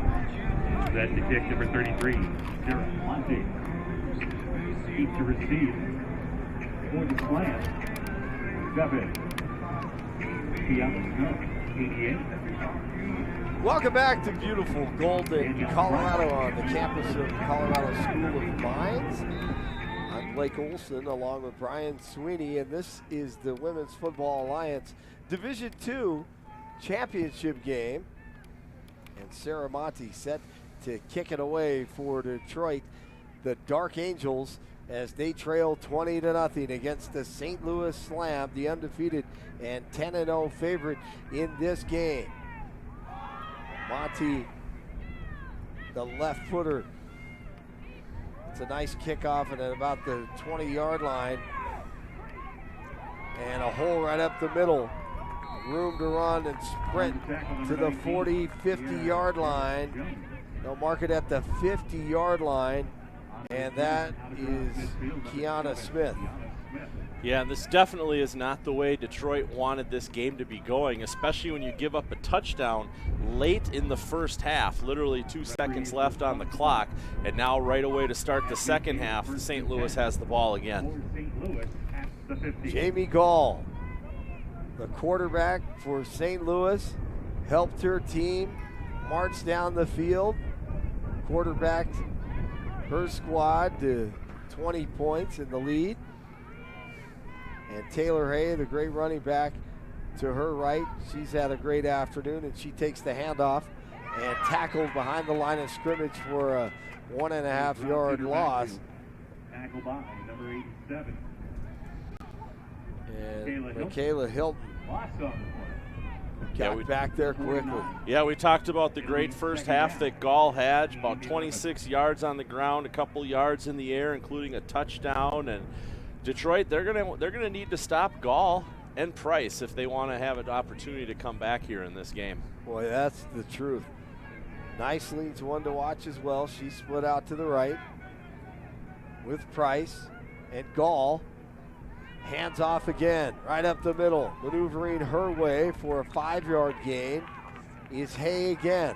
Making hay on a Saturday in the national championship game. WFA Division II. Right at the 45. 8-6. Yeah, Hayes picking up right where she ended the first half of the game. Bunch of short yardage runs.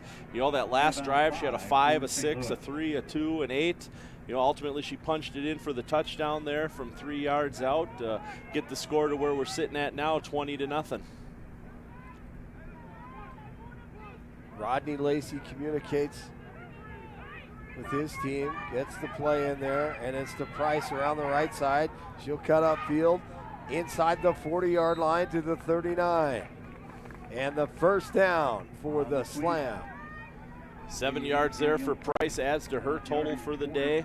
She's been a threat both in the air and on the ground so far for St. Louis. She has. I mean, she can turn on the jets. She gets around the edge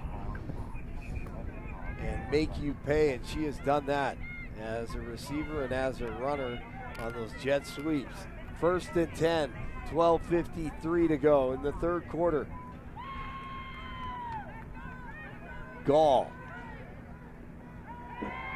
comes back to the right, has a receiver, nice lean. Tries to dive out there, stretch out to make the play, and incomplete. Not a bad throw.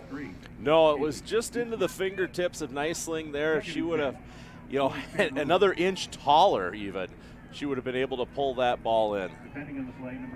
Yeah, there's no question about that one.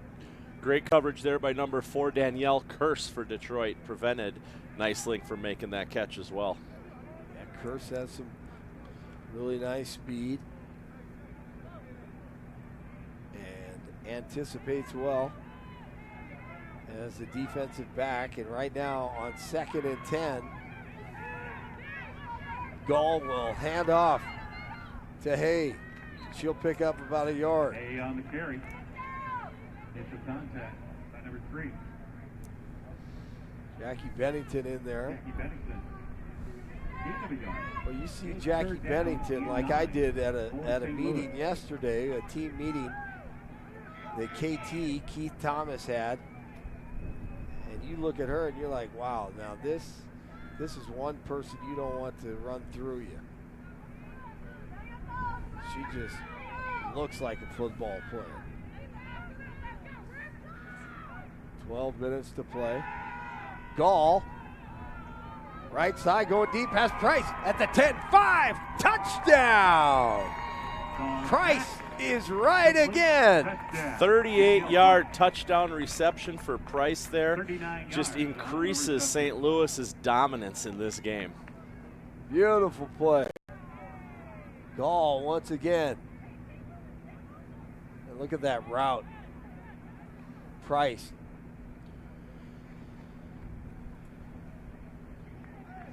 Got behind Bennington. And a mismatch there with the speed. Huge play for the slam from St. Louis. And the extra point, no problem. And the extra point is good. For Thompson, Danielle Thompson, and the St. Louis Slam. Third quarter now, come out strong out of the locker room at halftime, and they lead it big here in the Division II National Championship game in Golden, Colorado, 27-0. Yeah, we talk about St. Louis and the teams they're playing this year. You know, they're only giving up, like we said, just under 6 points per game. And you look at their games this year they played. They shut out Arkansas, they shut out Iowa, they shut out Cincinnati, they shut out the Vanguards, and then in the American Conference Championship game 2 weeks ago, they shut out the Mile High Blaze. So really it takes a lot to score on these teams. Minnesota, Kansas City were both able to score on them each time they saw them, and then Derby City Dynamite was the only other team to put points on the board against them this season. How did they do that? I want to see that play. Yeah, the highest scoring team this season, Minnesota, was managed to get 14 against them back on May 25th, and Kansas City 13 against them on May 11th. That's Brian Sweeney of the Minnesota Vixen. I'm Blake Olson. You can follow me on Twitter at Blake Olson1, OLSON, the number 1. So all you Minnesotans who see nothing but Olsons up there. Myself, I'm on Twitter as well at MN Announcer Guy. There's only one way to spell that, so makes it pretty simple. MN Announcer Guy. You actually have that on your backpack. That's pretty impressive swag. That's my Instagram account, my Facebook account, my Twitter account. Nice. I have to thank the owner of the Minnesota Vixen, Laura Brown, for christening me with that name back in 2014 when I started working for the team. Nice. Well, that could have been a dangerous play right there, but able to recover Taylor Russell, let it go over her head and bounce, and then had to field it. And they'll start this drive at about the 14-yard line. Want to give a shout out, you mentioned the Minnesota Vixen. Tina Tuna Milk Milky is hosting a watch party back home in Minnesota. A bunch of the Vixen players gathered around watching this Division II championship game as a Division II team ourselves. This game, you know, we try to scout out, see what we're going to look forward to next season and what we can do to make our way back to this championship game, hopefully in 2020. Now, is Tuna Melt a given name, or that's a nickname that was Polynesian? it was a nickname that was given to her, and one day we started announcing it over the public address system, and everyone's loved it since. I like it. Tuna Melt. Tuna Milk Milky. Milky. Very nice. That's a good one. I think it'll look good on the back of a jersey or a backpack. Well, we hope you're enjoying this championship game wherever you may be this afternoon around the globe. We are in Golden, Colorado, home of the Colorado School of Mines, Division II NCAA program. Inside counter, and that's a good play for Detroit right now. Maybe they found something. Trying to keep St. Louis off balance, and a big pickup and a first down for Gomes. Yeah, that was about a 10-yard rush for Detroit, which would be their largest play from the line of scrimmage this entire game so far. So hopefully they were able to figure something out during that halftime and give us some entertainment here the second half. A great lane to run through. And they have to use the counter in order to move the ball against this tough defense from St. Louis. And a false start on the Dark Angels. Prior to the snap. False start. Offense, number 56. 5-yard penalty. Replay. First down. 5 yards, first and 15. Vanessa Romero is the guilty party there for moving a little bit early for Detroit. So just after their largest play from scrimmage, unfortunately, they're backed up, and now they're looking at first and 15. Hudkins in the shotgun, the snap a little high, and she's not going to be able to get to it. Yes, she is. But she had it and then lost it. And here came the slam, and those are just the mistakes that you cannot have in a national championship game against a team like the St. Louis Slam, because they'll make you pay. Yeah, so you go from first and 15, now you're looking at second and 28 after that poor snap there from the center. Well, a lot of, obviously, emotional game. You're at center and staring at that big defensive line. Sometimes you can lose your concentration. High snap there, didn't work out well. Hudkins going deep into double coverage, and over her receiver Gomes. There's a flag on the field. At the 12-yard line.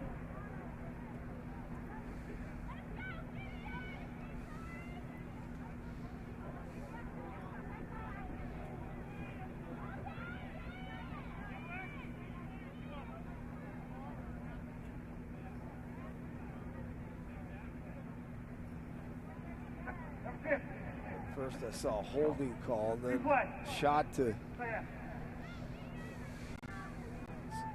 the Penalty. Slams Moves the head. back inside the 10. So inside the 10 to the 7-yard line. To the 7. Second Still and second forever. 35. 35. Yeah, when you have a defense like St. Louis has right now, this is the worst case scenario for Detroit when they're actually having to snap the ball from their own 7-yard line. There's a handoff, trying to get the edge and the speed at the 10-yard line at the 15. There's a flag thrown, but a nice run by Pauling around the left side. Knocked out of bounds at about the 17, but there is a flag at the 2.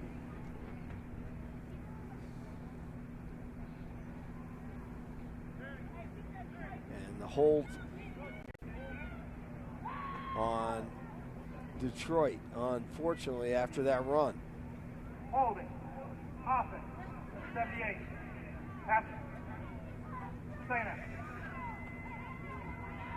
I think he said 78, didn't he? I believe. More, is it? So I'll bring up second and 35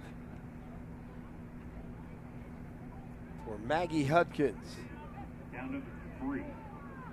And Lisa Gomes in the backfield with Hudkins. Hudkins has a couple receivers both sides.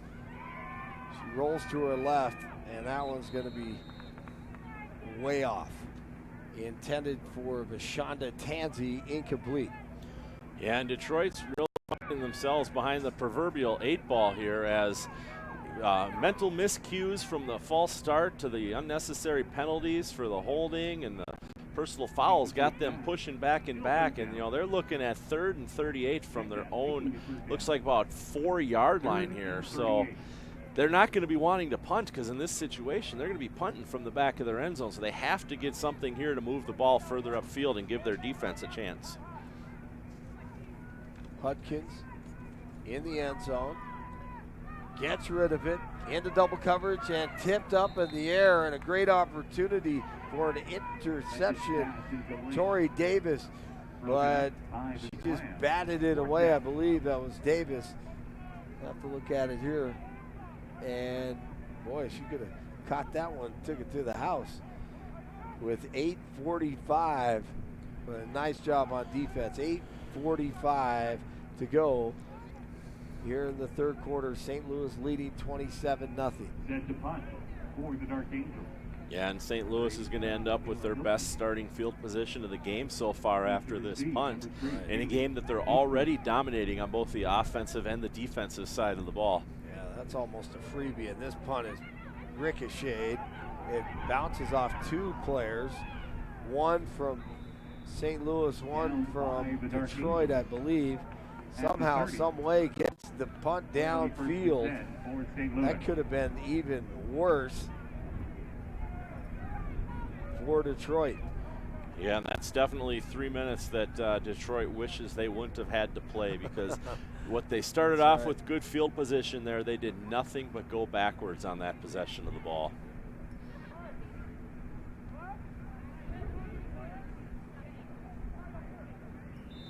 So as Brian mentioned, great field position here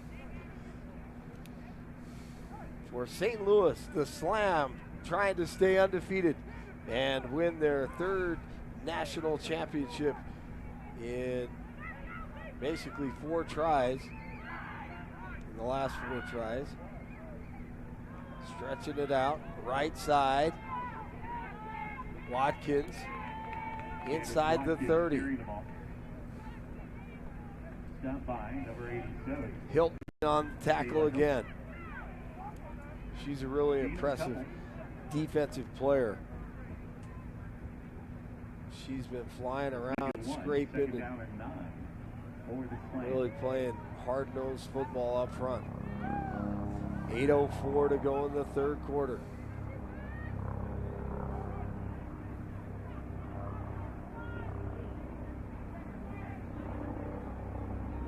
Gall is the quarterback. Hay to her right. Watkins to her left. Gall, left side, shorts it. And skips that. Incomplete. I don't know if Hay missed her cue out there or what the reason was, but that pass was definitely behind the receiver. And the clock obviously stops.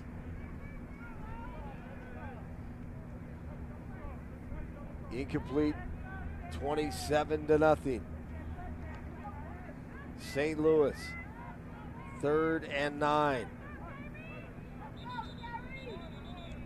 Timeout. Rodney Lacey. He'll discuss it with his team, and they lead it big here in Golden, Colorado at Marv K Stadium, Campbell Field, home of the Colorado School of Mines. The WFA. And we have 3 games. This is game number 1 this afternoon.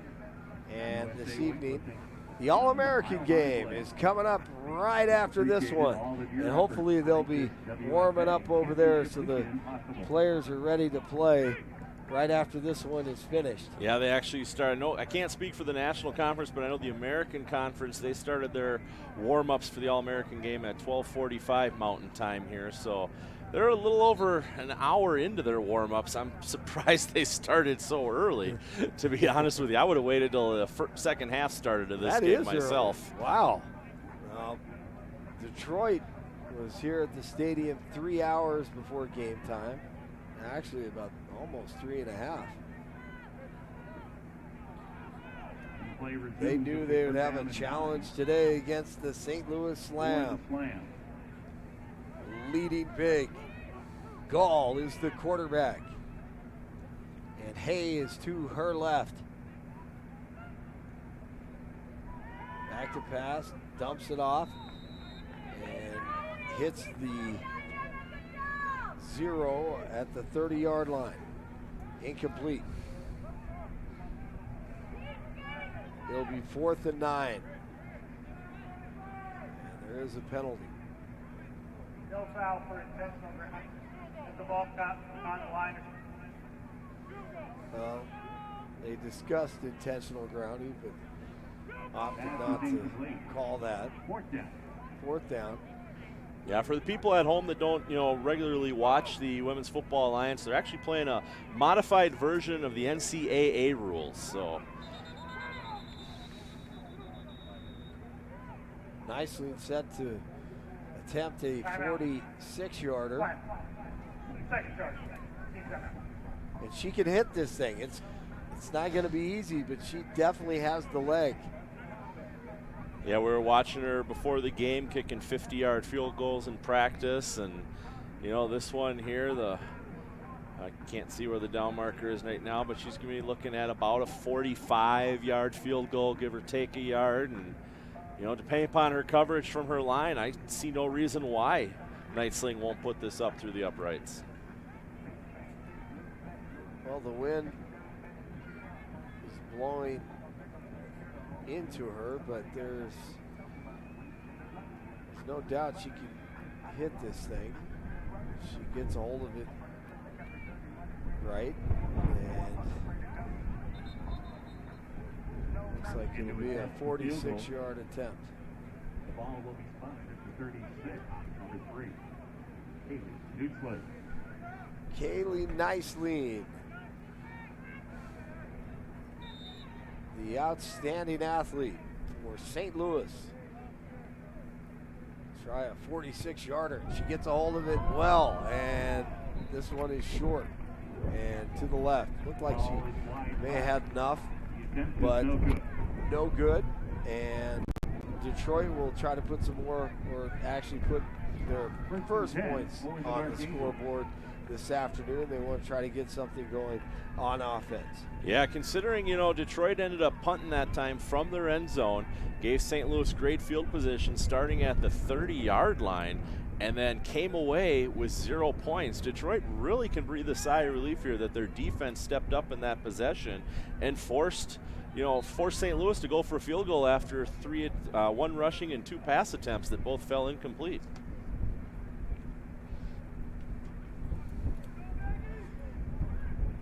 All right, head coach Keith Thomas hoping that his team can somehow flip the switch here and get things going. Still plenty of time in the second half to come back. It's a handoff right side. Good hole. Following her blocks nicely is Russell. Taylor Russell gets the field, but only picks up about a yard.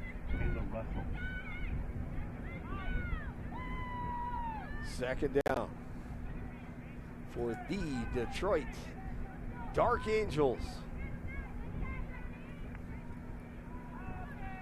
in the Division II National Championship Women's Football Alliance. About a yard. It'll be second down at 9 for the Dark Angels. Gomes. Check that handoff. Watkins. And actually, Pauling. I apologize for that. Pauling, great run. Just glides. Follows her blocks. And Pauling trying to get it going here in the second half. Yeah, pulls out a 12-yard run there for Detroit and gets them to move the chains. A nice fresh set of downs as they 1st and 10 from the 42-yard line of their own. Hudkins and Russell in the backfield. Hudkins hands off to Russell. Russell hit hard at about the 49-yard line. And that was a stick right there. Pick up a 2, 2nd and 8 for Detroit. Wow, Patrice Young. What a hit. Watkins hard.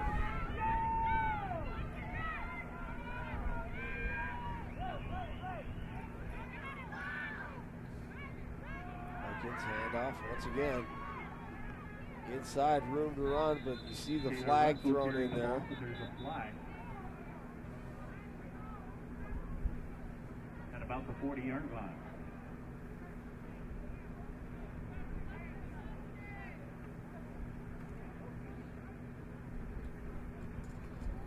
This will go against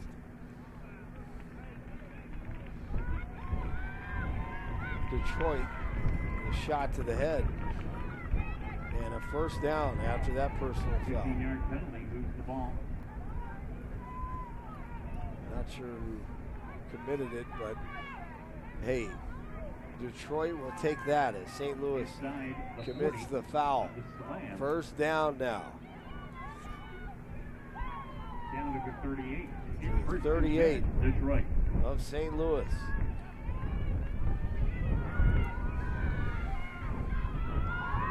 Sweep around the left side. Pauling. Pauling with a little room to run again. Well, we just haven't seen her, and she hasn't had the opportunity to really get outside or find a hole so she can show off her speed. To the 33. And this is the best movement that we've seen Detroit have with the ball this entire game.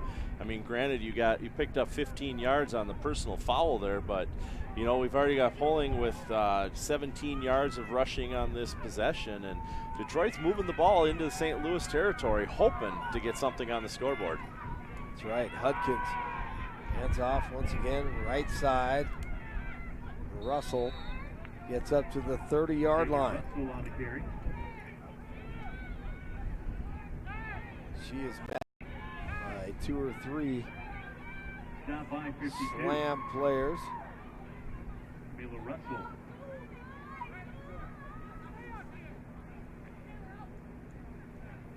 Gain of a couple. It's a big play here. 3rd and 2. All right at the 30. Trying to keep this drive alive. Hudkins, hands off, right side, stretching out, and looks like she may have the 1st down is Leilani Russell. Carrying the ball. I don't know where their spotter is. Their knee is down short of the 1st down marker. Yeah, they're only going to give her 2 yards on that possession, so it's going to be 4th down and 1, or just, you know, just shy of 1, we should say, for Detroit here, trying to keep the momentum going in their favor with 3:23 left in the quarter. Detroit needs some explosiveness right here. Hudkins under center, quarterback sneak, and the 1st down after she sneaks it. Good job by Detroit to move the chains and keep it alive, down 27-0. Trying to find the end zone for the first time this afternoon. A rough start by both of these teams in the 1st quarter. And then St. Louis opened it up. Right now, Detroit trying to come back, build some confidence. and have a little fun right here. There's a handoff, right side, can't get the edge. You see the pursuit by St. Louis, and the flag is thrown. That's just great defense here as Leilani Russell trying to get outside to the right, and defensive speed there. But the penalty is going to go against St. Louis for the face mask, and a first down and another opportunity for Detroit. 2:37 officially on the clock. You're watching the Division II National Championship game, Women's Football Alliance, on WFAProFootball.com. Yeah, so Detroit snapping the ball now from St. Louis's 13-yard line. It's their first time in the red zone today, hoping to capitalize on that. Huckins, hands off. Pauling, left side at the 10, 5. She fumbles it into the end zone. And St. Louis recovers in the end zone, I believe. We'll see what the officials say. Oh, but so disappointing for Pauling. Had room to run, and the ball stripped right there. Cannot hang on and rolls into the end zone. Well, you have to feel bad for Pauling and Detroit on that play. That's frustrating. Yeah, so Detroit's getting their best position of the game. They're driving. They're literally 7 yards away from punching one into the end zone for points, and instead the ball starts rolling into the end zone, and it's recovered prior to it going out the backside. So now St. Louis will take over, 1st and 10 from their own 20-yard line. That's rough. Ball security most important. And then the yards come, but oh man, that hurts. That hurts. 2:14 to play in the third quarter. St. Louis with the ball.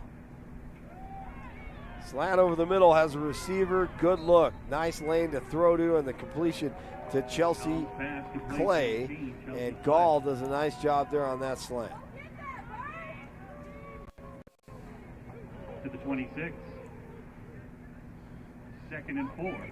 Well, these slants working out well for the Slam here this afternoon. Kind of their go-to. They can get the ball in the hands once again of these talented athletes like Price.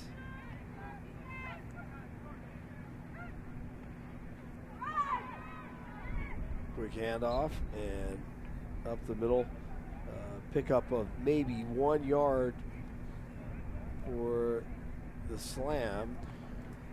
And I believe that was Watkins on the rush there. That's right. Carrying the ball for the Slam, number 8, Anders Watkins. Yeah, St. Louis content now with a 27-point lead here with a minute remaining in the third quarter. Keep the ball on the ground and just let the clock run. Don't risk an interception or anything like that.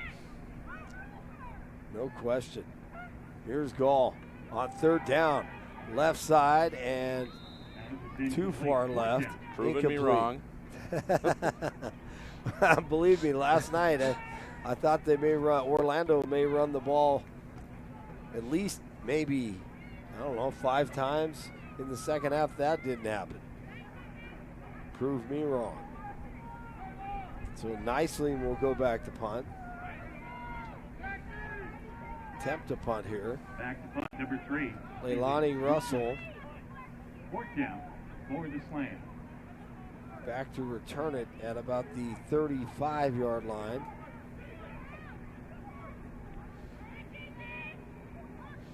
Yeah, and off in the distance there, I see the American Conference players making their way into the locker rooms across the field. All right, so they've gotten their warm-ups in. They're ready to go right at the conclusion of this game. And great coverage by St. Louis. Gain of a yard or 2 on the return. It'll be 1st and 10 for Detroit. Hollingsworth in there. 44. Make that tackle in the coverage on the punt WFA coverage would like to thank team. their 39 seconds to go in the third quarter. WFA. We are in Golden, Colorado, Zenith, home of Coors, Bronco, and ESPN, just west of the factory, nestled in the foothills here, making all of this possible. west of Denver, for the Division II National Championship game. Yeah, I was fortunate enough. I went and toured the plant yesterday, did the little Coors Brewery Good. tour. I was impressed. I mean, how many bottles of beer they make in that place a year. It was just an unimaginable number. I think it was close to 1 billion glass bottles, and that's not even counting cans or kegs.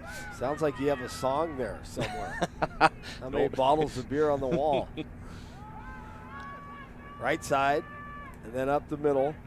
Pickup of maybe 1 yard is Taylor Russell carrying the ball. Russell again. Stop by number 45, Chelsea Vincent. Gain of a yard. Vincent in there. 2nd down and 9. Vincent has played big and very productive on defense once again for St. Louis, with 9 seconds to go in the quarter. See if they get a playoff. More than likely, no. With 2 seconds to play in the quarter. That will end the third quarter of play in the Division II National Championship of the Women's Football Alliance on WFA ProFootball.com. And we get ready for the fourth and final quarter with St. Louis 10-0, undefeated, trying to win the national championship this afternoon. They have a big lead on the Detroit Dark Angels, 8-2 before this afternoon's game. Yeah, and I mean, Detroit has, every reason to be excited. They came into this game and they had, they shut out 2 teams coming into this game, 3 other teams, they held to only 6 points. So, really their only major games that they've given up points to were their 2 losses, back against Pittsburgh on May 25th and again against Columbus on June 8th. But then in the playoffs, they turned around and beat both of those teams to get here. June 15th, they took care of Columbus by a score of 24-8, and then in an exciting overtime victory at Pittsburgh 2 weeks ago with a score of 34-33.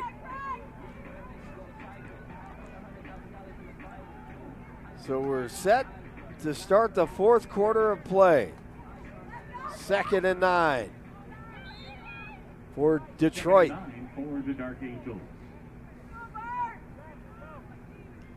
Hudkins, hands off, left side, Russell. Russell cuts back at the 45-yard line. And a big gain and a beautiful run. That may be the nicest run of the day. Yeah, that 10-yard rush for her there gets Detroit an important first down. Unfortunately, it does keep the clock going, and they've got a lot of ground to catch up here. Absolutely. They need to work quickly and big strikes. Russell with the nice run for the Dark Angels. See if Hudkins can keep it going here. Hands off. Same play, right side, left side. Spinning, running hard, and a first down run. Didn't look like anybody from St. Louis wanted to tackle on that one. So 2 plays in a row now. 7, Leanne Russell for Detroit manages 10 yards a carry. And I think Russell is on the turf on her back right now with their knees bent. They're checking her out. Well, I think that may be our first injury of the afternoon, isn't it? Or do we have I think we had one other one in the first quarter, but yeah, luckily it's been a fairly injury-free game so far. Yes, no question about that. Haven't even really seen any cramps from the heat or any of those types of situations that you would normally see in a game of this caliber. Head coach Keith Thomas is out there. He does a wonderful job with this program, helping his player up here. And that's Russell. Thomas is a head football coach, high school in the fall, Troy High School in Michigan. He's been with this program 9 years. Second year as the head coach. For Detroit. First and 10. The slam 34. Just over 14 minutes to play. Clock continues to tick. And Hudkins in the shotgun. Jet sweep around the right side. Pauling can't break free, and coming over to make the tackle, and no problem with the pursuit is Raven Williams. 2 yards on that carry there for Pauling, and it's not going to be enough right now. She's with her 104 carries coming into this game. She's had over 1,480 yards prior to this game. So what a great season that she's having. Right now, though, what she needs is a couple more that are exceeding her average of 14 yards. Second down. About 8 for Hudkins. Hudkins, hands off left side, and that is a big time defensive play. Just stretching out the paw and making the tackle and somehow making that play. I'll tell you what, if it was McClellan or Perkins, Russell, I believe they said, I do not have a 52. And I think that was 52, but I'll tell you what, that was a big time football play there. Yeah, Camila Russell's what I'm showing on my list for number 52 here for St. Louis. So, well, Camila Russell knows how to play football. She got her arm stretched out there and just blew up the play. Outstanding in the national championship, WFA Division II national championship game. And Taylor Russell is being tended to. And they help her up. She'll jog off to the sidelines. Always good to see a player jump up and jog off or walk off under their own power, especially after sitting on the ground for 30 seconds like that. Hopefully it was something like just the wind getting knocked out of her, or maybe just a little muscle spasm when she got taken down on that play. Yeah, I was telling Mike last night, that's another thing I love about the WFA. These ladies do not want to leave the field, and if they, after an injury, they're usually jogging off the field. They're ready to get back in there. Yeah, they'll run off to the sideline, tape a couple fingers together, and they're back out there the next play. Right. Yeah, that looks like a fumble. I don't know if I didn't hear the whistle blow, and it was a fumble. And that didn't work out well for Detroit, even though they recovered. Yeah, if there was dirt out here, they'd probably rub some dirt on it and get back out there. So big loss. The last thing Detroit needs right now. So with under 12 minutes to play, St. Louis holds on to the lead 27-0 in punt formation. The Dark Angels and Hilton. Back to return it is Nicely. Will they punt this to Nicely?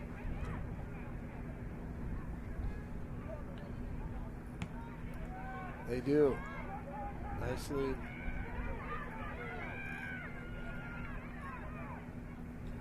Comes up like she's going to make a play and then leaves it alone, and a good decision. With 11:17 to play in the game.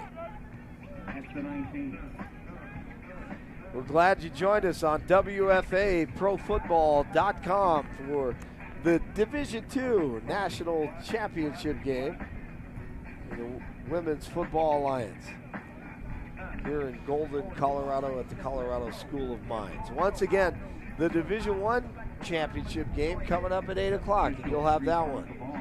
Yeah, that'll be a fun game tonight. We'll see the defending champion Boston Renegades going up against basically the same team they played off against last year, the Los Angeles Warriors. This year, however, they're called the Cali War. New uniforms, new attitude. I like that name. Cali War.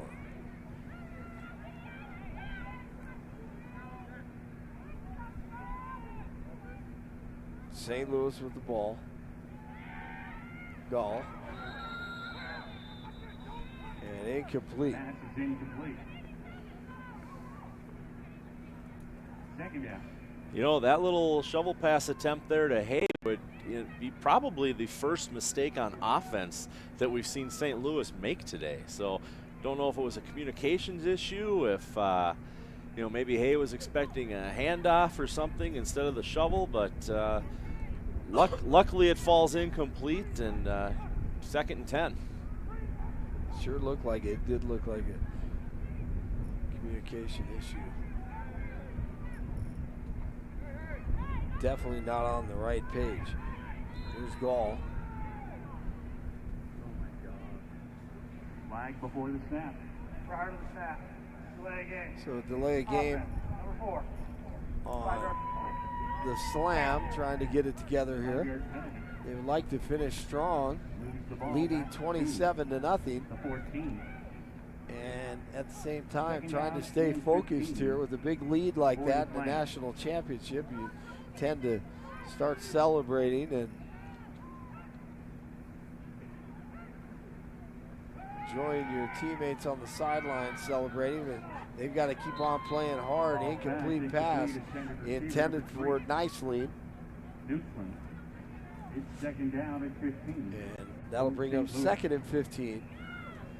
11:07 to go in the national championship game, Division II, Women's Football Alliance.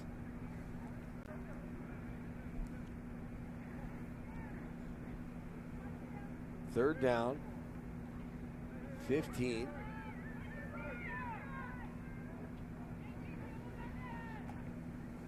Gall has 3 receivers.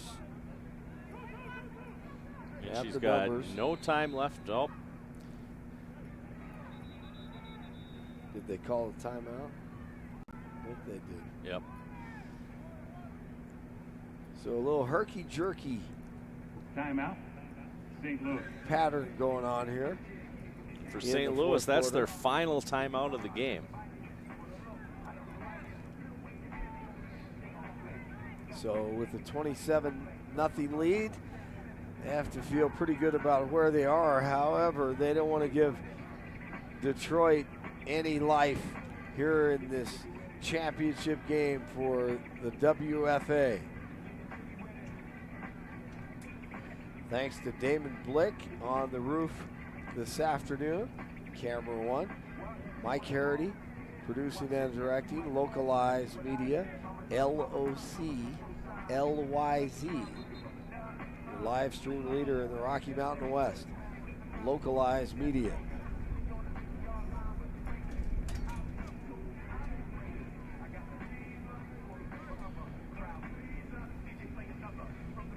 All right, so Rodney Lacey talks it over with his team. And Keith Thomas for Detroit. Don't forget the All-American game coming up after this one. And then we have the national championship for Division I at 8 o'clock. Kick, Mountain Time. Screen pass. This one could work out well. Coming over to make the tackle and injured on the play was Jackie Bennington. And really good speed after that completion and the screen pass. You can see Bennington coming over.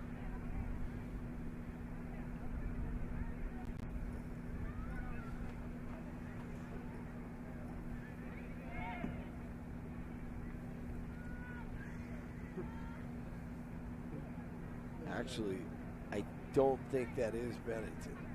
I saw a 3 down there. It is 3.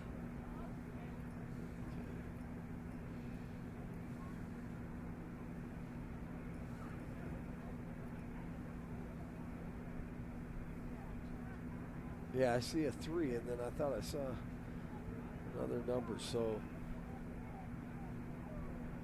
hopefully Bennington is okay. That was great speed and pursuit on defense. Yeah, that pass completion there to number 24 for St. Louis, Veronica Smith, gets them 8 yards, picks up, a little over half of what they needed for the first down, but they're still looking at 4th down and 6 to go here, and just under 11 minutes remaining in the game when St. Louis is up by a score of 27-0. Referee is using this opportunity to cool off themselves, getting them, some water into their system. I was talking to a couple of the referees. The one referee is working all 3 games today, so is that right? I would not want to be standing out on that, as you said, recycled tire for a total of 6+ hours this afternoon and into this evening. Well, there's no question about that. Well, congratulations to him. And we thank him and all the officials for making these games possible and the work that they do and delivering a great product. If this is the first time you've ever seen the WFA, high quality football played by women who just have passion for this game. Well, and so many of these women, I mean, we have women out there that have served our country, whether it's in the National Guard or the Army. We've got women out there that are lawyers. We've got women out there that are doctors. I've got a couple that are going into law enforcement, and right. So I mean, these women, besides just entertaining us with their quality of play, just in those professions that I mentioned there, they serve us in one way or another when they're not on the field. Exactly. And we can't thank them enough for not only this entertainment that they're bringing to us today, but also their service to our country and protecting our freedoms here. Amen to that. And Rodney Lacey talked about his team and how amazing it is to him how all these different backgrounds, women of different backgrounds, as you mentioned, come together and play so well as a unit and get along. And he's amazed by that. He loves the fact that he sees all different types of people from different backgrounds.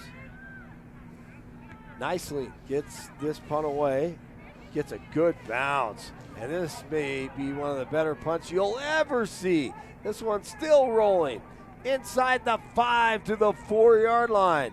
How about that punt? Oh, that was a beautiful, beautiful punt there. I mean, she let that go from the 14-yard line, and it ends up at just inside, as you said, the 5-yard line. And, yeah, what more could you want when you're controlling this game on the offensive side is to stick Detroit back almost as far as, literally possible. Yeah, I mean, we knew she could kick 50-yard field goals, but we didn't know that she could punt, what is that, 80-yard punts? Yeah. Roll it perfectly to the 4-yard line. Yeah, she's a talent. 10:28 to go in the national championship game. Division II. Women's Football Alliance. Got the All-American game coming up after this. As Brian mentioned, they look like they've finished up their warm-ups. They're taking some photos up there, and I think they're going to be ready to go after this one concludes. And we'll have it on the WFA Pro Football website right here, WFAProFootball.com. Russell with the carry, pickup of 8 yards for Detroit. Been a frustrating day. Second down for Detroit. For the Dark Angels. Yeah, Detroit really came in here as the Cinderella story, after their upset of Pittsburgh 2 weeks ago in the American National Conference Championship game. But you know, they came in here with the attitude. They thought they'd be able to pull off a win. They get another first down right here, and unfortunately, St. Louis has just been too much for them. A big time run and moving the chains. Russell, time is running out. Need to work quickly here. Need some big strikes.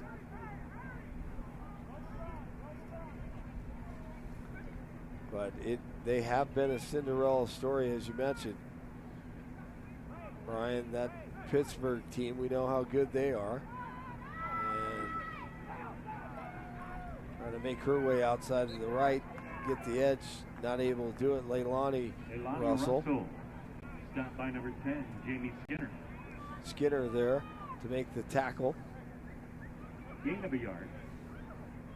She picks up 1 yard. Second and 9 for the Dark Angels from Detroit in the Division II Women's Football Alliance National Championship game.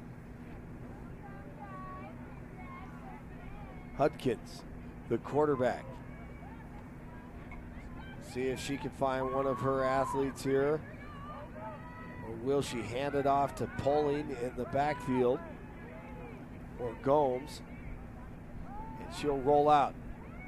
Squares her shoulders, tries to dump it off. Incomplete, intended for Michaela Hilton. Hilton couldn't make the catch, but a nice job by Hudkins. Third down, 3rd and 9. Yeah, so 3rd down and 9 for Detroit here. And, you know, this late in the game with 8 minutes and 21 seconds to go, whatever happens here, you're just going to keep going for it. I have a feeling because, you know, you're going to want to get that offense out there. Eventually they're going to click. They're going to get something pulling together, and it might not be enough at this point to get them the victory, but if they can get something into the end zone and get that moral victory for these ladies. Yeah, that'd be nice. Here in Golden, Colorado, in a championship game. So once again, is this the National or the American Conference walking over here now? That would be the National Conference walking down in the darks. That's the National Conference. Timeout. Detroit. They're making their way to the locker room for preparation. Coming up next, the All-American game. The WFA is proud of their sponsor. And you are watching the Division II title game. And St. Louis dominating, of course, 27-0 over Detroit. Team who surprised fans in this league, upsetting Pittsburgh, making their way here to Golden, Colorado to play one of the best teams, St. Louis. Yeah, so with this being the 10th anniversary of the WFA championship season, if you go all the way back to 2009, St. Louis at that time was actually a Division I team, and they won the national championship that year against the West Michigan Mayhem. So even though St. Louis is going for their 3rd D2 championship, this will be their 4th overall national championship. Tatiana Pauling behind the quarterback here. She takes a fake, then around the left side, hit hard, and nicely comes over to make the tackle on Russell. Big loss, huge defensive play by Nicely with 8:04 to play. Now, who determines whether you're a Division I, Division II, or Division III team? A lot of it is based on your roster size. It is, for the most part, self-select. Teams kind of base it on roster size, how far they're going to have to travel for their road games, and, you know, basically how long they've been in the league a lot of times. So you can have a team like St. Louis here that's being very successful, you know, in Division II, but based on travel distances, they may not have that same success if they were a D1 team. Well, you talk about great punts. That ball turned over. Beautiful punt from Hilton. Nicely on the play. Call for the fair catch.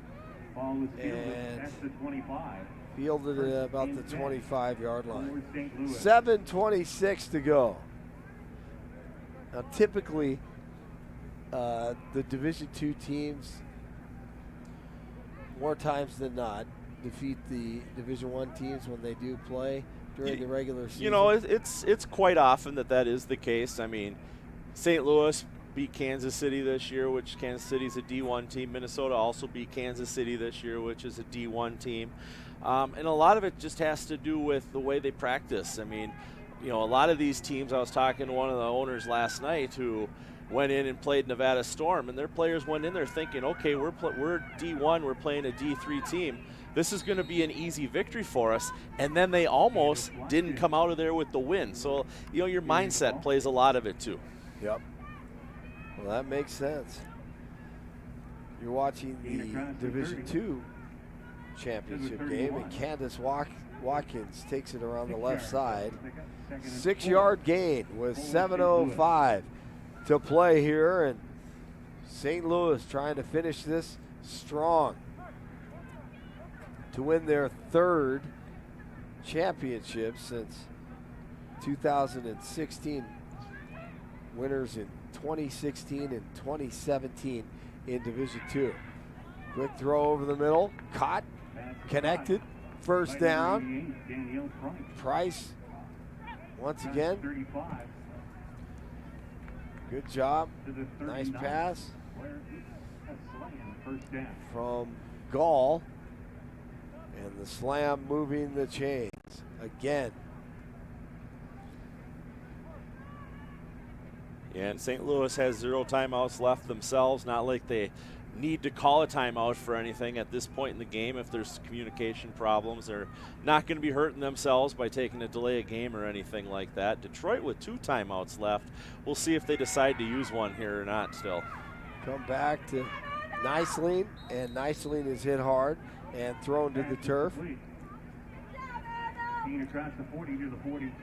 And Diana Lenaway comes up to make the play. On the reception. Pick up the 3, 2nd and 7 for St. Louis.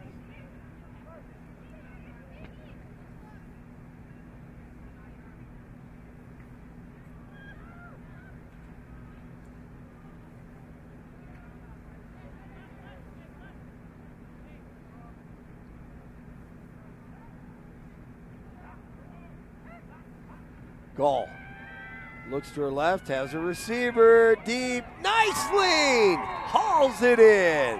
And a beautiful throw. And how about the balance of Nicely? And she's having some fun. Nicely, look at this one. And just a bit underthrown. Able to make the play nicely for the first down. Great correction on Niceling's part to see that the ball wasn't going to be leading her, to slow up her run a little bit and pull it in and land with the ball, full control. Keep the clock running, keep St. Louis moving down the field. Absolutely. Another hard hit. Hilton delivers Watkins. Tackle by 87, Michaela Hilton. Another pickup of 7 yards. Timeout with 4:37 to go. And St. Louis moving the ball, striking downfield, and about to celebrate. With under 5 minutes to play, another Division II National Championship in Women's Football Alliance WFA All-American game. in 2019. And it's starting to feel good on the sidelines now. They'd like to score one more time, I'm sure, before they celebrate this championship.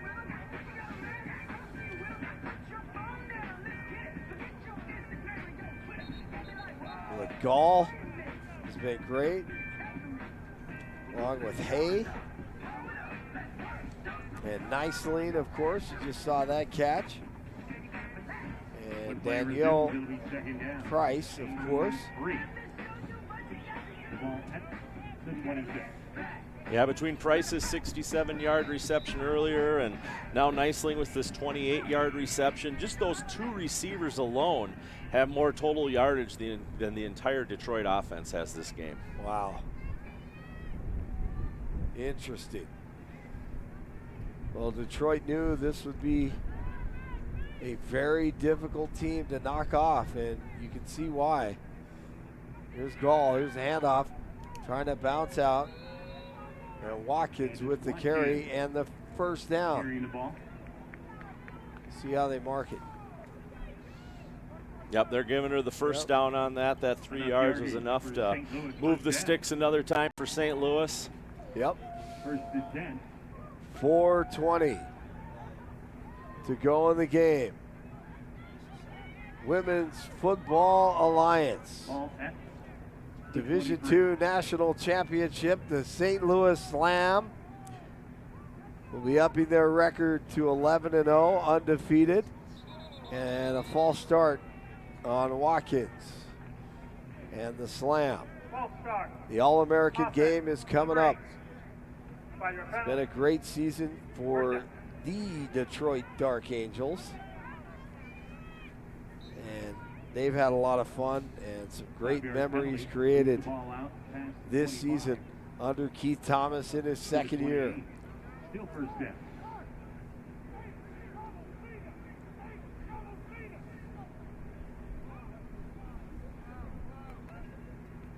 Gall, pressure, screen, works out perfectly for them, but hit hard. Coming up Watkins on the reception. to stick Tackle by number Watkins, 7. Danielle Kurtz.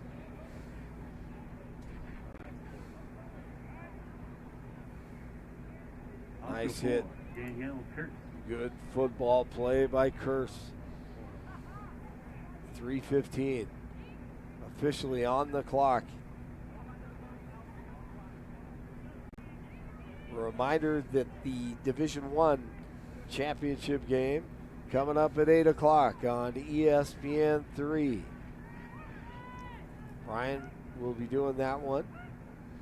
And the All-American game right here on WFA ProFootball.com. Wide open in the end zone. Touchdown. Look at that strike again to Price Danielle Price. to put the icing on the cake. Beautiful 28-yard reception by Price to 23 seal the yards game, on the putting play. St. Louis up now by a total of 33 points over Detroit with 2:49 remaining.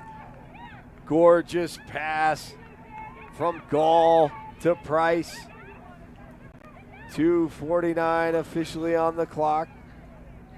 They will attempt the extra point here, leading 33-0.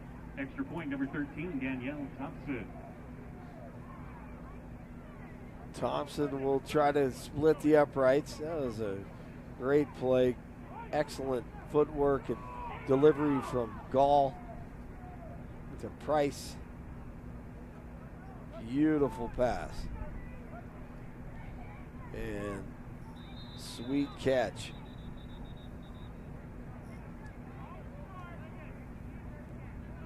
Delay game.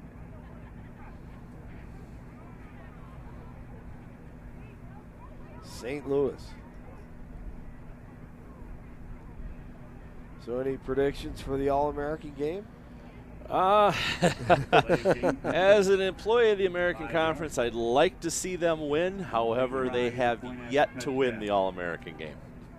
Is that right? Here we go. Well, that should be fun.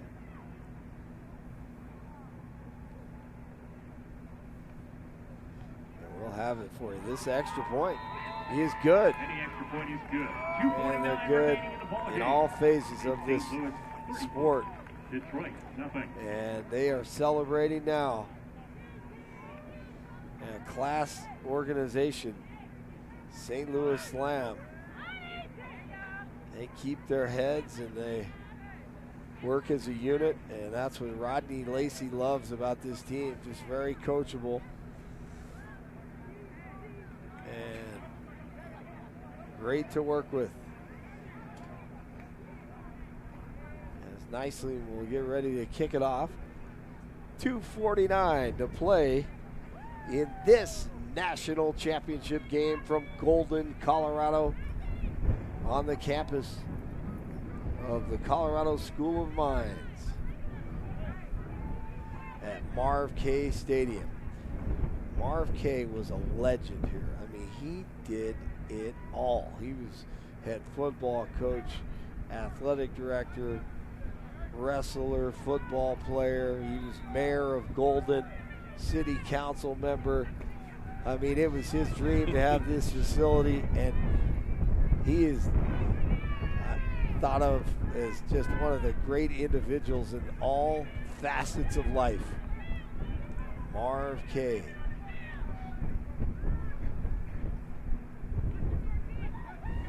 Pooch kick here at the 40-yard line. Watch out, here comes Hilton. Hilton! Oh, get out of my way! You get out of my way! Don't even think about tackling me. And that was probably the best hit we've seen put on by a Detroit player this game. Now, if you're wondering, is that legal? I think so. Is that legal? Yes, it is. You're going to have to get low. You can't get high on.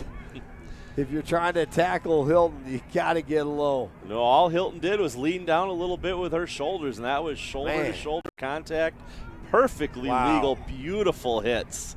Man, Hilton Hotels, I'm telling you, if you're out there, you need to utilize her. Your marketing plans. I can see it now. All right? Honestly, I mean, I'm going to give away ideas here. That pass incomplete, but here it is. Here's a commercial, you guys. Michaela Hilton is not in the hospitality business. Boom, boom, boom. But at Hilton, we are. Leveling the competition. There you go. One hotel chain at a time. WFA, I'm telling you, I'm giving you ideas right now. Give them a call.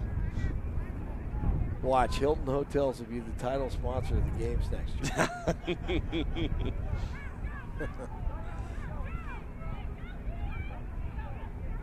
Leveling the competition. I love that. There's a run. And a pickup of 4 yards.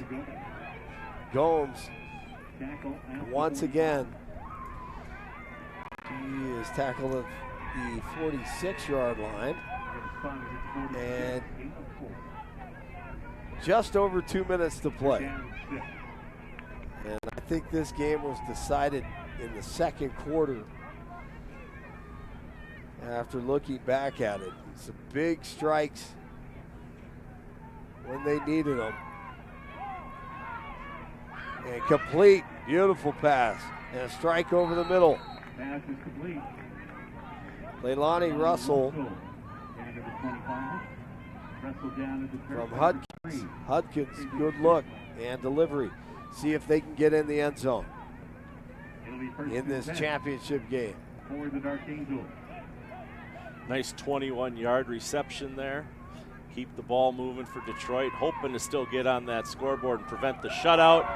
But Nightsling has other ideas. She does. Picks off Hudkins.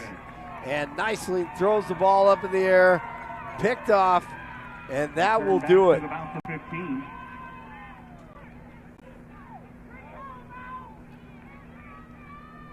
Fitting that Nightsling picks it off to seal it. She has had an outstanding day once again. Following today's ball game, we will have the presentation. Lauren of the two.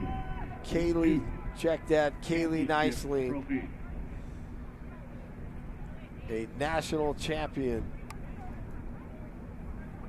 1:28 to go. And they'll try to eat all the time off the clock here so they can celebrate it. Jamie Gall, the quarterback, had an awesome day, some beautiful throws, and some great catches, plays after the catches. Left side, Watkins makes a nice move, up ahead, stays in bounds, 1:17 to play in the game. Candace Watkins and Gall, nicely Price, Hay, some of the stars on offense, along with that offensive line. From the St. Louis Slam. Victory formation right now. Timeout. And the clock is stopped. Detroit takes the timeout. We'll go back to my attempt at coaching at the end of the first half where, Hey, where I thought they were going I to do like it. something completely different. I honestly can't think of a reason that Detroit's calling this timeout right now other than the fact that, you know, these women are feeling dejected. They are 49 seconds away from being shut out in a national championship game. And the coach just wants to come out on the field and say, you know what, you played with class, you played fair, and you played a good game. I mean, like you said, it wasn't until about halfway through that second quarter that we saw St. Louis really start to open up against the Dark Angels today. I agree. I think that's a good idea. Before the gun sounds, kind of capture this moment and let your team know that, man, I am proud of you. Everything that you have accomplished this season, it does not go unnoticed. You've been out here fighting hard against a great team and finish strong with your heads up, and class act, quality act, and Gall takes a knee. Quarterback takes a knee. Yep, she'll have to take one more of those to seal the victory for the Slam today. Going to have the perfect season, finishing 11-0 in Division II football. Gall takes the knee, Again, the quarterback takes the knee. and that is going to do it here in the Division II And that's our final play of the ball game. Women's Football Alliance National Championship game. And the St. Louis Slam will finish at 11-0 under head coach Rodney Lacey as they celebrate here in Golden, Colorado on Campbell Field at Marv K Stadium to start the day of championships here in the Women's Football Alliance. 34-0, St. Louis over Detroit here on this Saturday afternoon on a gorgeous day for a title game. Well, for Mike Harity, Damon Blick, Brian Sweeney here. Thank you, Brian. Have a great Division I game, national championship game. I'm Blake Olson saying thank you to the WFA for making this possible. Don't forget, and Colorado School of Mines for their facilities and hospitality. And don't forget that we have the All-American game coming up next on WFA ProFootball.com. Hope you enjoyed the action and come back for more. We have 2 more games left today. Thanks a lot for watching.